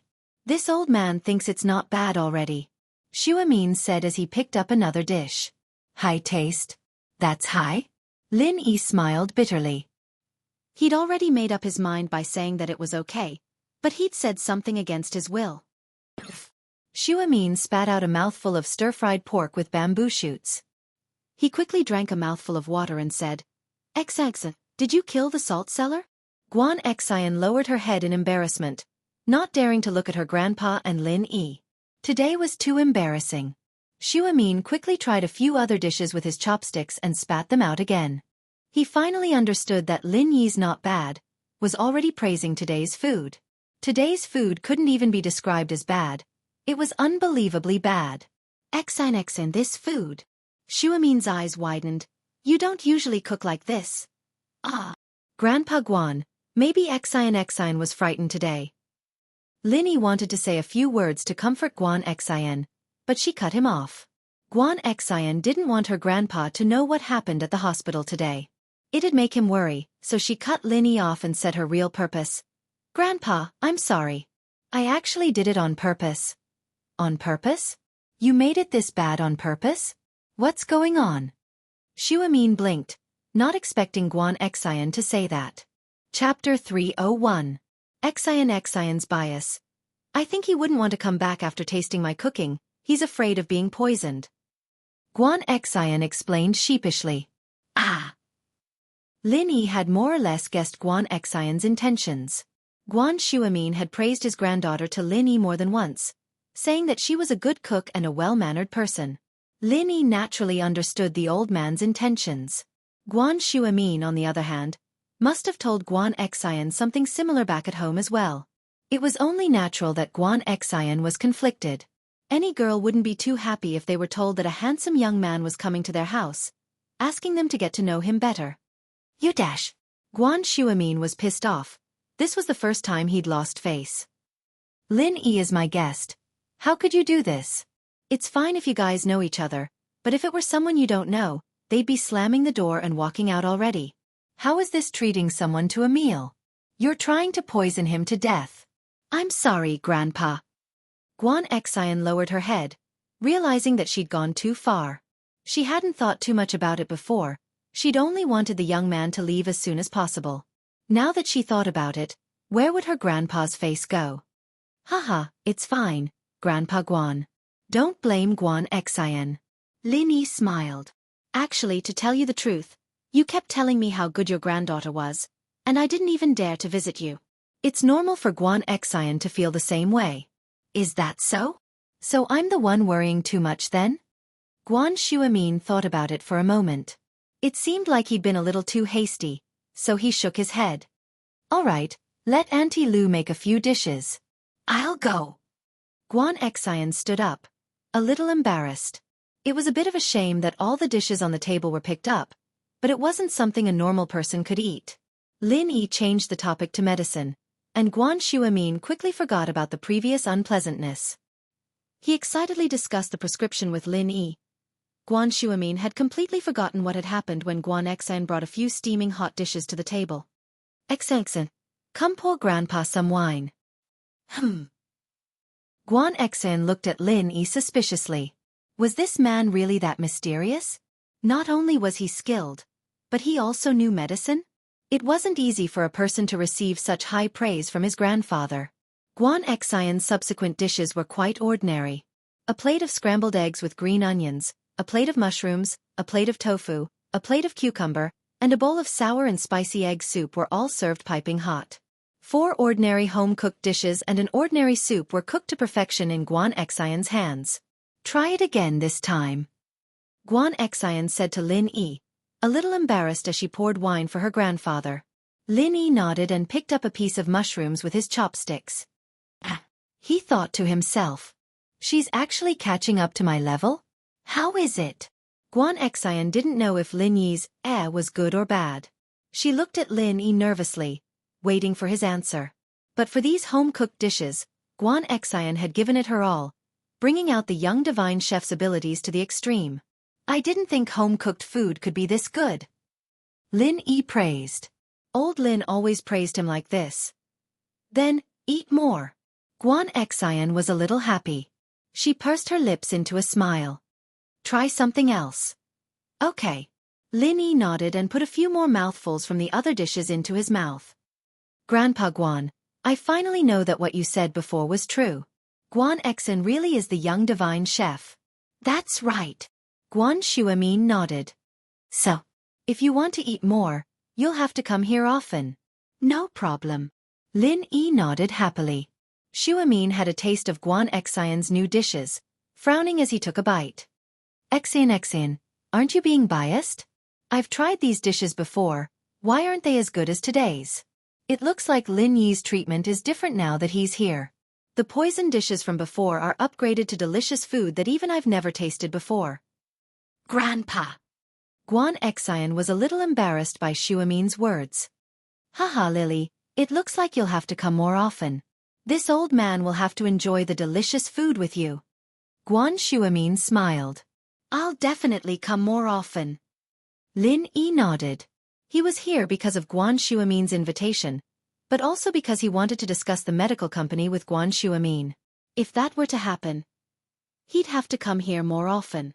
Guan Xian was a little embarrassed as she looked at Lin Yi. She was a little surprised, but also a little lost. It seemed like she had a chance again. If he came here more often, then their relationship would definitely improve. But was this the right thing to do?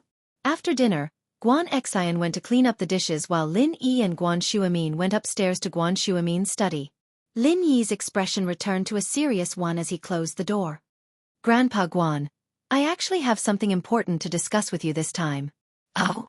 What is it? Guan Xuemin paused. He didn't think that Lin Yi would have something to discuss with him. He'd originally wanted to discuss the condition of Lu Tiany's father, Lu Jianghu, with Lin Yi. Guan Xuemin could barely control Lu Jianghu's angina, but couldn't cure it. So he wanted to discuss it with Lin Yi and see if there was anything he could come up with. But since Lin Yi had something to discuss, he'd talk about Lin Yi first. Grandpa Guan, I'd like to start a medical company and sell some Chinese medicine. Lin Yi got straight to the point. I'd like to borrow your title as Miracle Dr. Guan. You want to start a medical company? Guan Xuemin paused, but didn't really care about what Lin Yi said. There's a lot of medical companies in the country right now. If I don't have any special medicine, I won't be able to make much of an impact with just my name alone. If Dr. Kong can use Golden Creation to become one of the top medical companies in the country, why can't we? Lin Yi smiled nonchalantly. He has Golden Creation, so we can make rejuvenation pill and blood clotting powder. There are a lot of similar names in Wuxia novels anyways. Oh. Guan Xuemin paused. You have the recipe for Golden Creation? Chapter 302. The problem of funding. Guan Xuemin looked at Lin Yi in shock. The formula for Golden Creation had always been a top secret in the industry. No one knew about it, and while many pharmaceutical companies had paid a high price to hire Eastern physicians to do research on it, no one had been able to find the formula. But Lin Yi had a formula with similar effects? But when he thought about Lin Yi's painkiller formula, Guan Xuemin didn't doubt that Lin Yi was just joking. If he said it existed, then it definitely existed. If he said it worked, then it worked. Guan Xuemin had no doubt about that. If there really is, then with the painkiller prescription in our hands, we'll be able to compete with Miracle Dr. Kong on equal footing with these two products. Guan Xuemin nodded. He wasn't interested in business, but he was very interested in Lin Yi's formula. Grandpa Guan, I'll use my formula to buy shares, and I'll borrow your name to start a pharmaceutical company. Are you interested? Lin Yi spoke his mind. Lin Yi had a general understanding of Guan Xuemin through their few interactions. The man didn't care much for fame and fortune, and had almost no desire for it. Prescriptions, on the other hand, were very important to him. It wasn't that he wanted the formula for himself, but that he wanted to study the properties of the formula. You can use my name for free. Guan Xuemin waved a hand. I don't lack food or clothes, so money is useless to me. But do you know how much money it takes to start a pharmaceutical company? We have to get our hands on the formula, and we can't hire other factories to do it for us. We'll need a production line as well, and we'll need at least 100 million to start the company. 100 million. Lin Yi didn't have any experience in business, so he paused. That's a bit much. Do you have the money, Elder Guan? I'll take a smaller share. 100 million wasn't much to the Lin Yi of the past. Although the old man lied to him and said that a mission was only a few hundred yuan, Lin Yi knew very well that there were many missions worth more than 100 million yuan. However, Lin Yi did not want to haggle with his stingy old man. The old man was the one who had raised him. There was no need for him to haggle with him so clearly. But now, Lin Yi was really short of money. He knew that without money, he couldn't do anything. My money, other than enough for my daily expenses, has basically been donated to the medical industry. Xu Amin smiled. You know that at my level, I don't need to spend much money.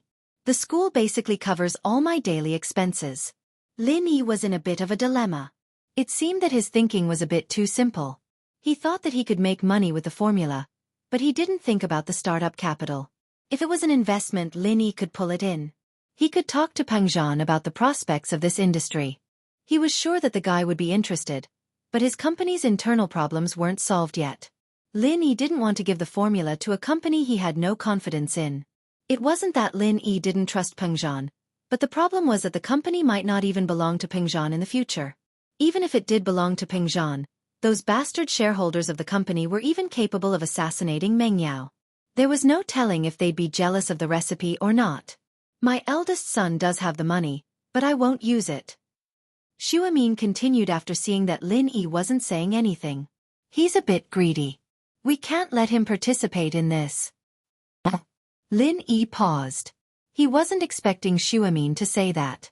Normally, people would think of their children first when there was something good, but Xu Amin had rejected the possibility of letting his eldest son participate. Haha, he already has enough money to spend. I don't want to hurt him. My youngest son, Xianxia's father, is running a temporary business. He does have some money on hand, but his company isn't very big. I estimate that the total value of the entire business is only 200 to 300 million. He doesn't have that much liquid capital.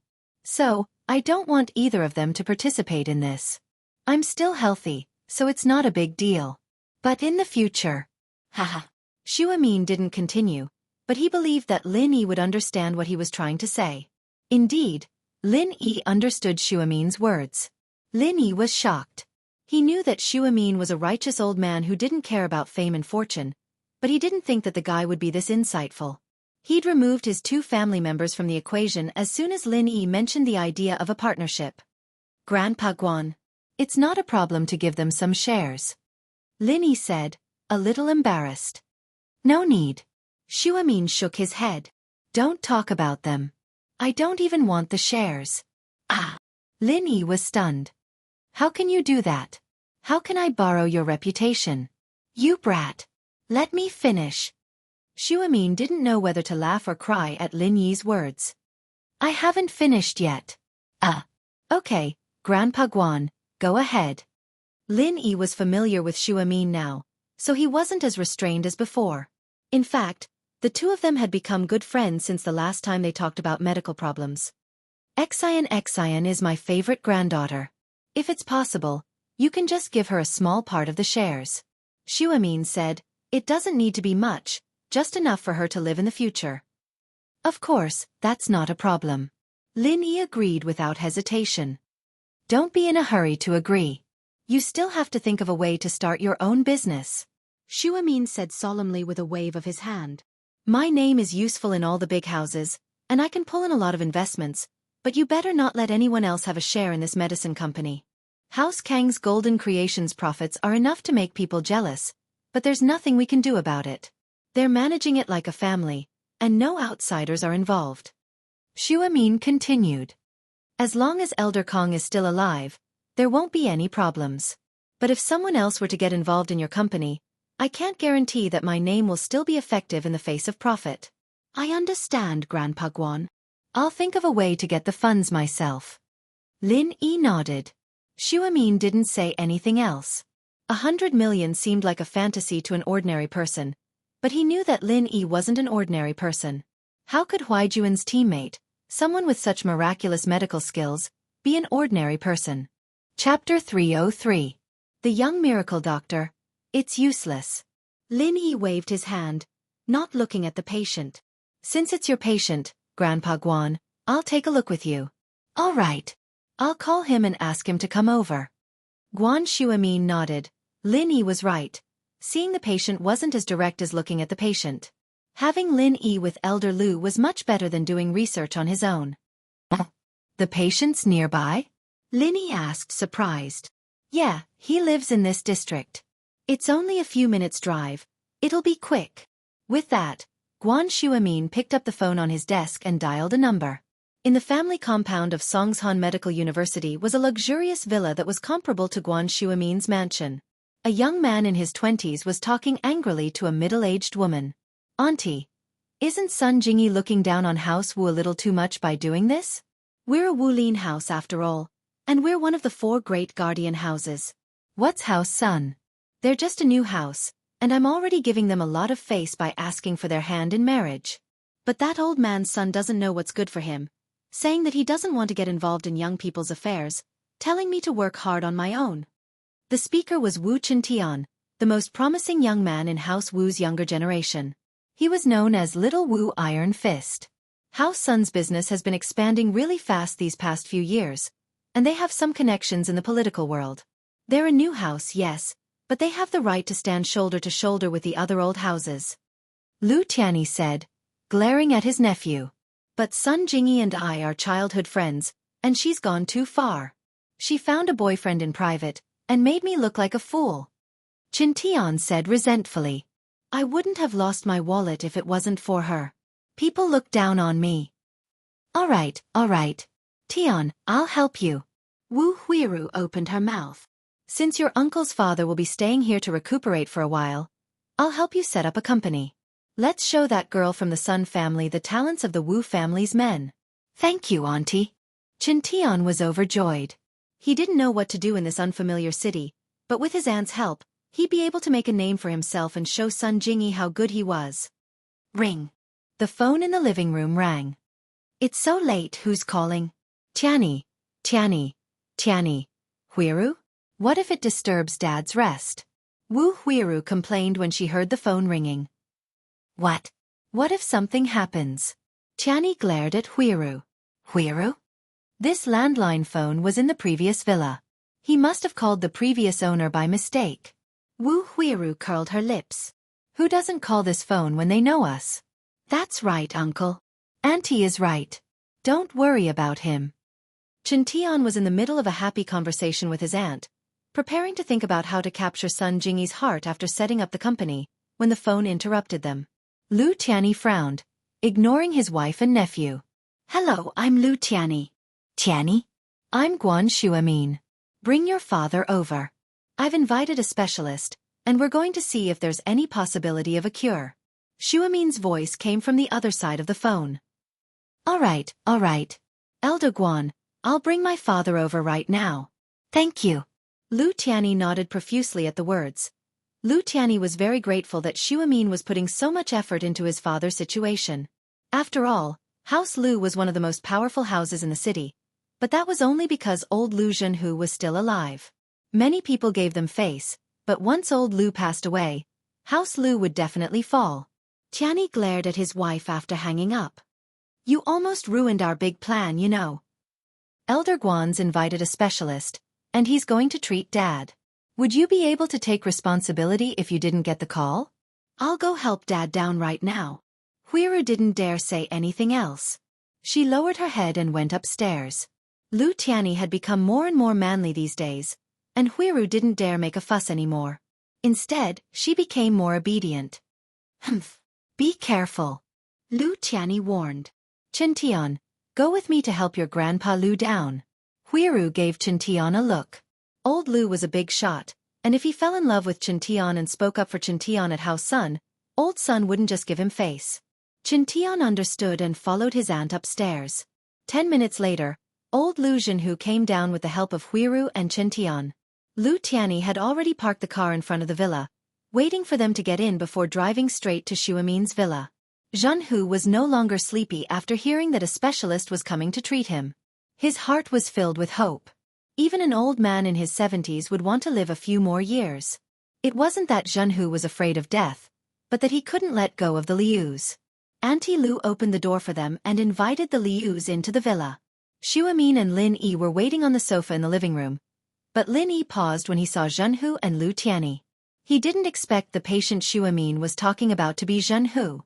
Lu Tianyi's family also saw Lin Yi on the sofa. They paused as well, but Jianghu and Lu Tianyi's faces lit up with excitement. Shuimin had found this miracle doctor. Did that mean that his father's illness could be cured? But Chen Tian's face was very ugly. He didn't expect to see Lin Yi here, Nor did he expect Lin Yi to be sitting with Miracle Dr. Guan, who was treating Grandpa Lu. He wanted to say something, but held it in. This wasn't House Wu or House Lu, after all, and it wasn't his place to speak. He could only look at Lin Yi with hatred. Miracle Doctor. I didn't expect to see you here, it's great. Lu Tianyi was a little excited as he walked up to shake Lin Yi's hand. Lu Tianyi regretted it when he heard Xu Amin praise Lin Yi so much. He was in too much of a rush that day, and he didn't leave his contact number with Lu Tianyi.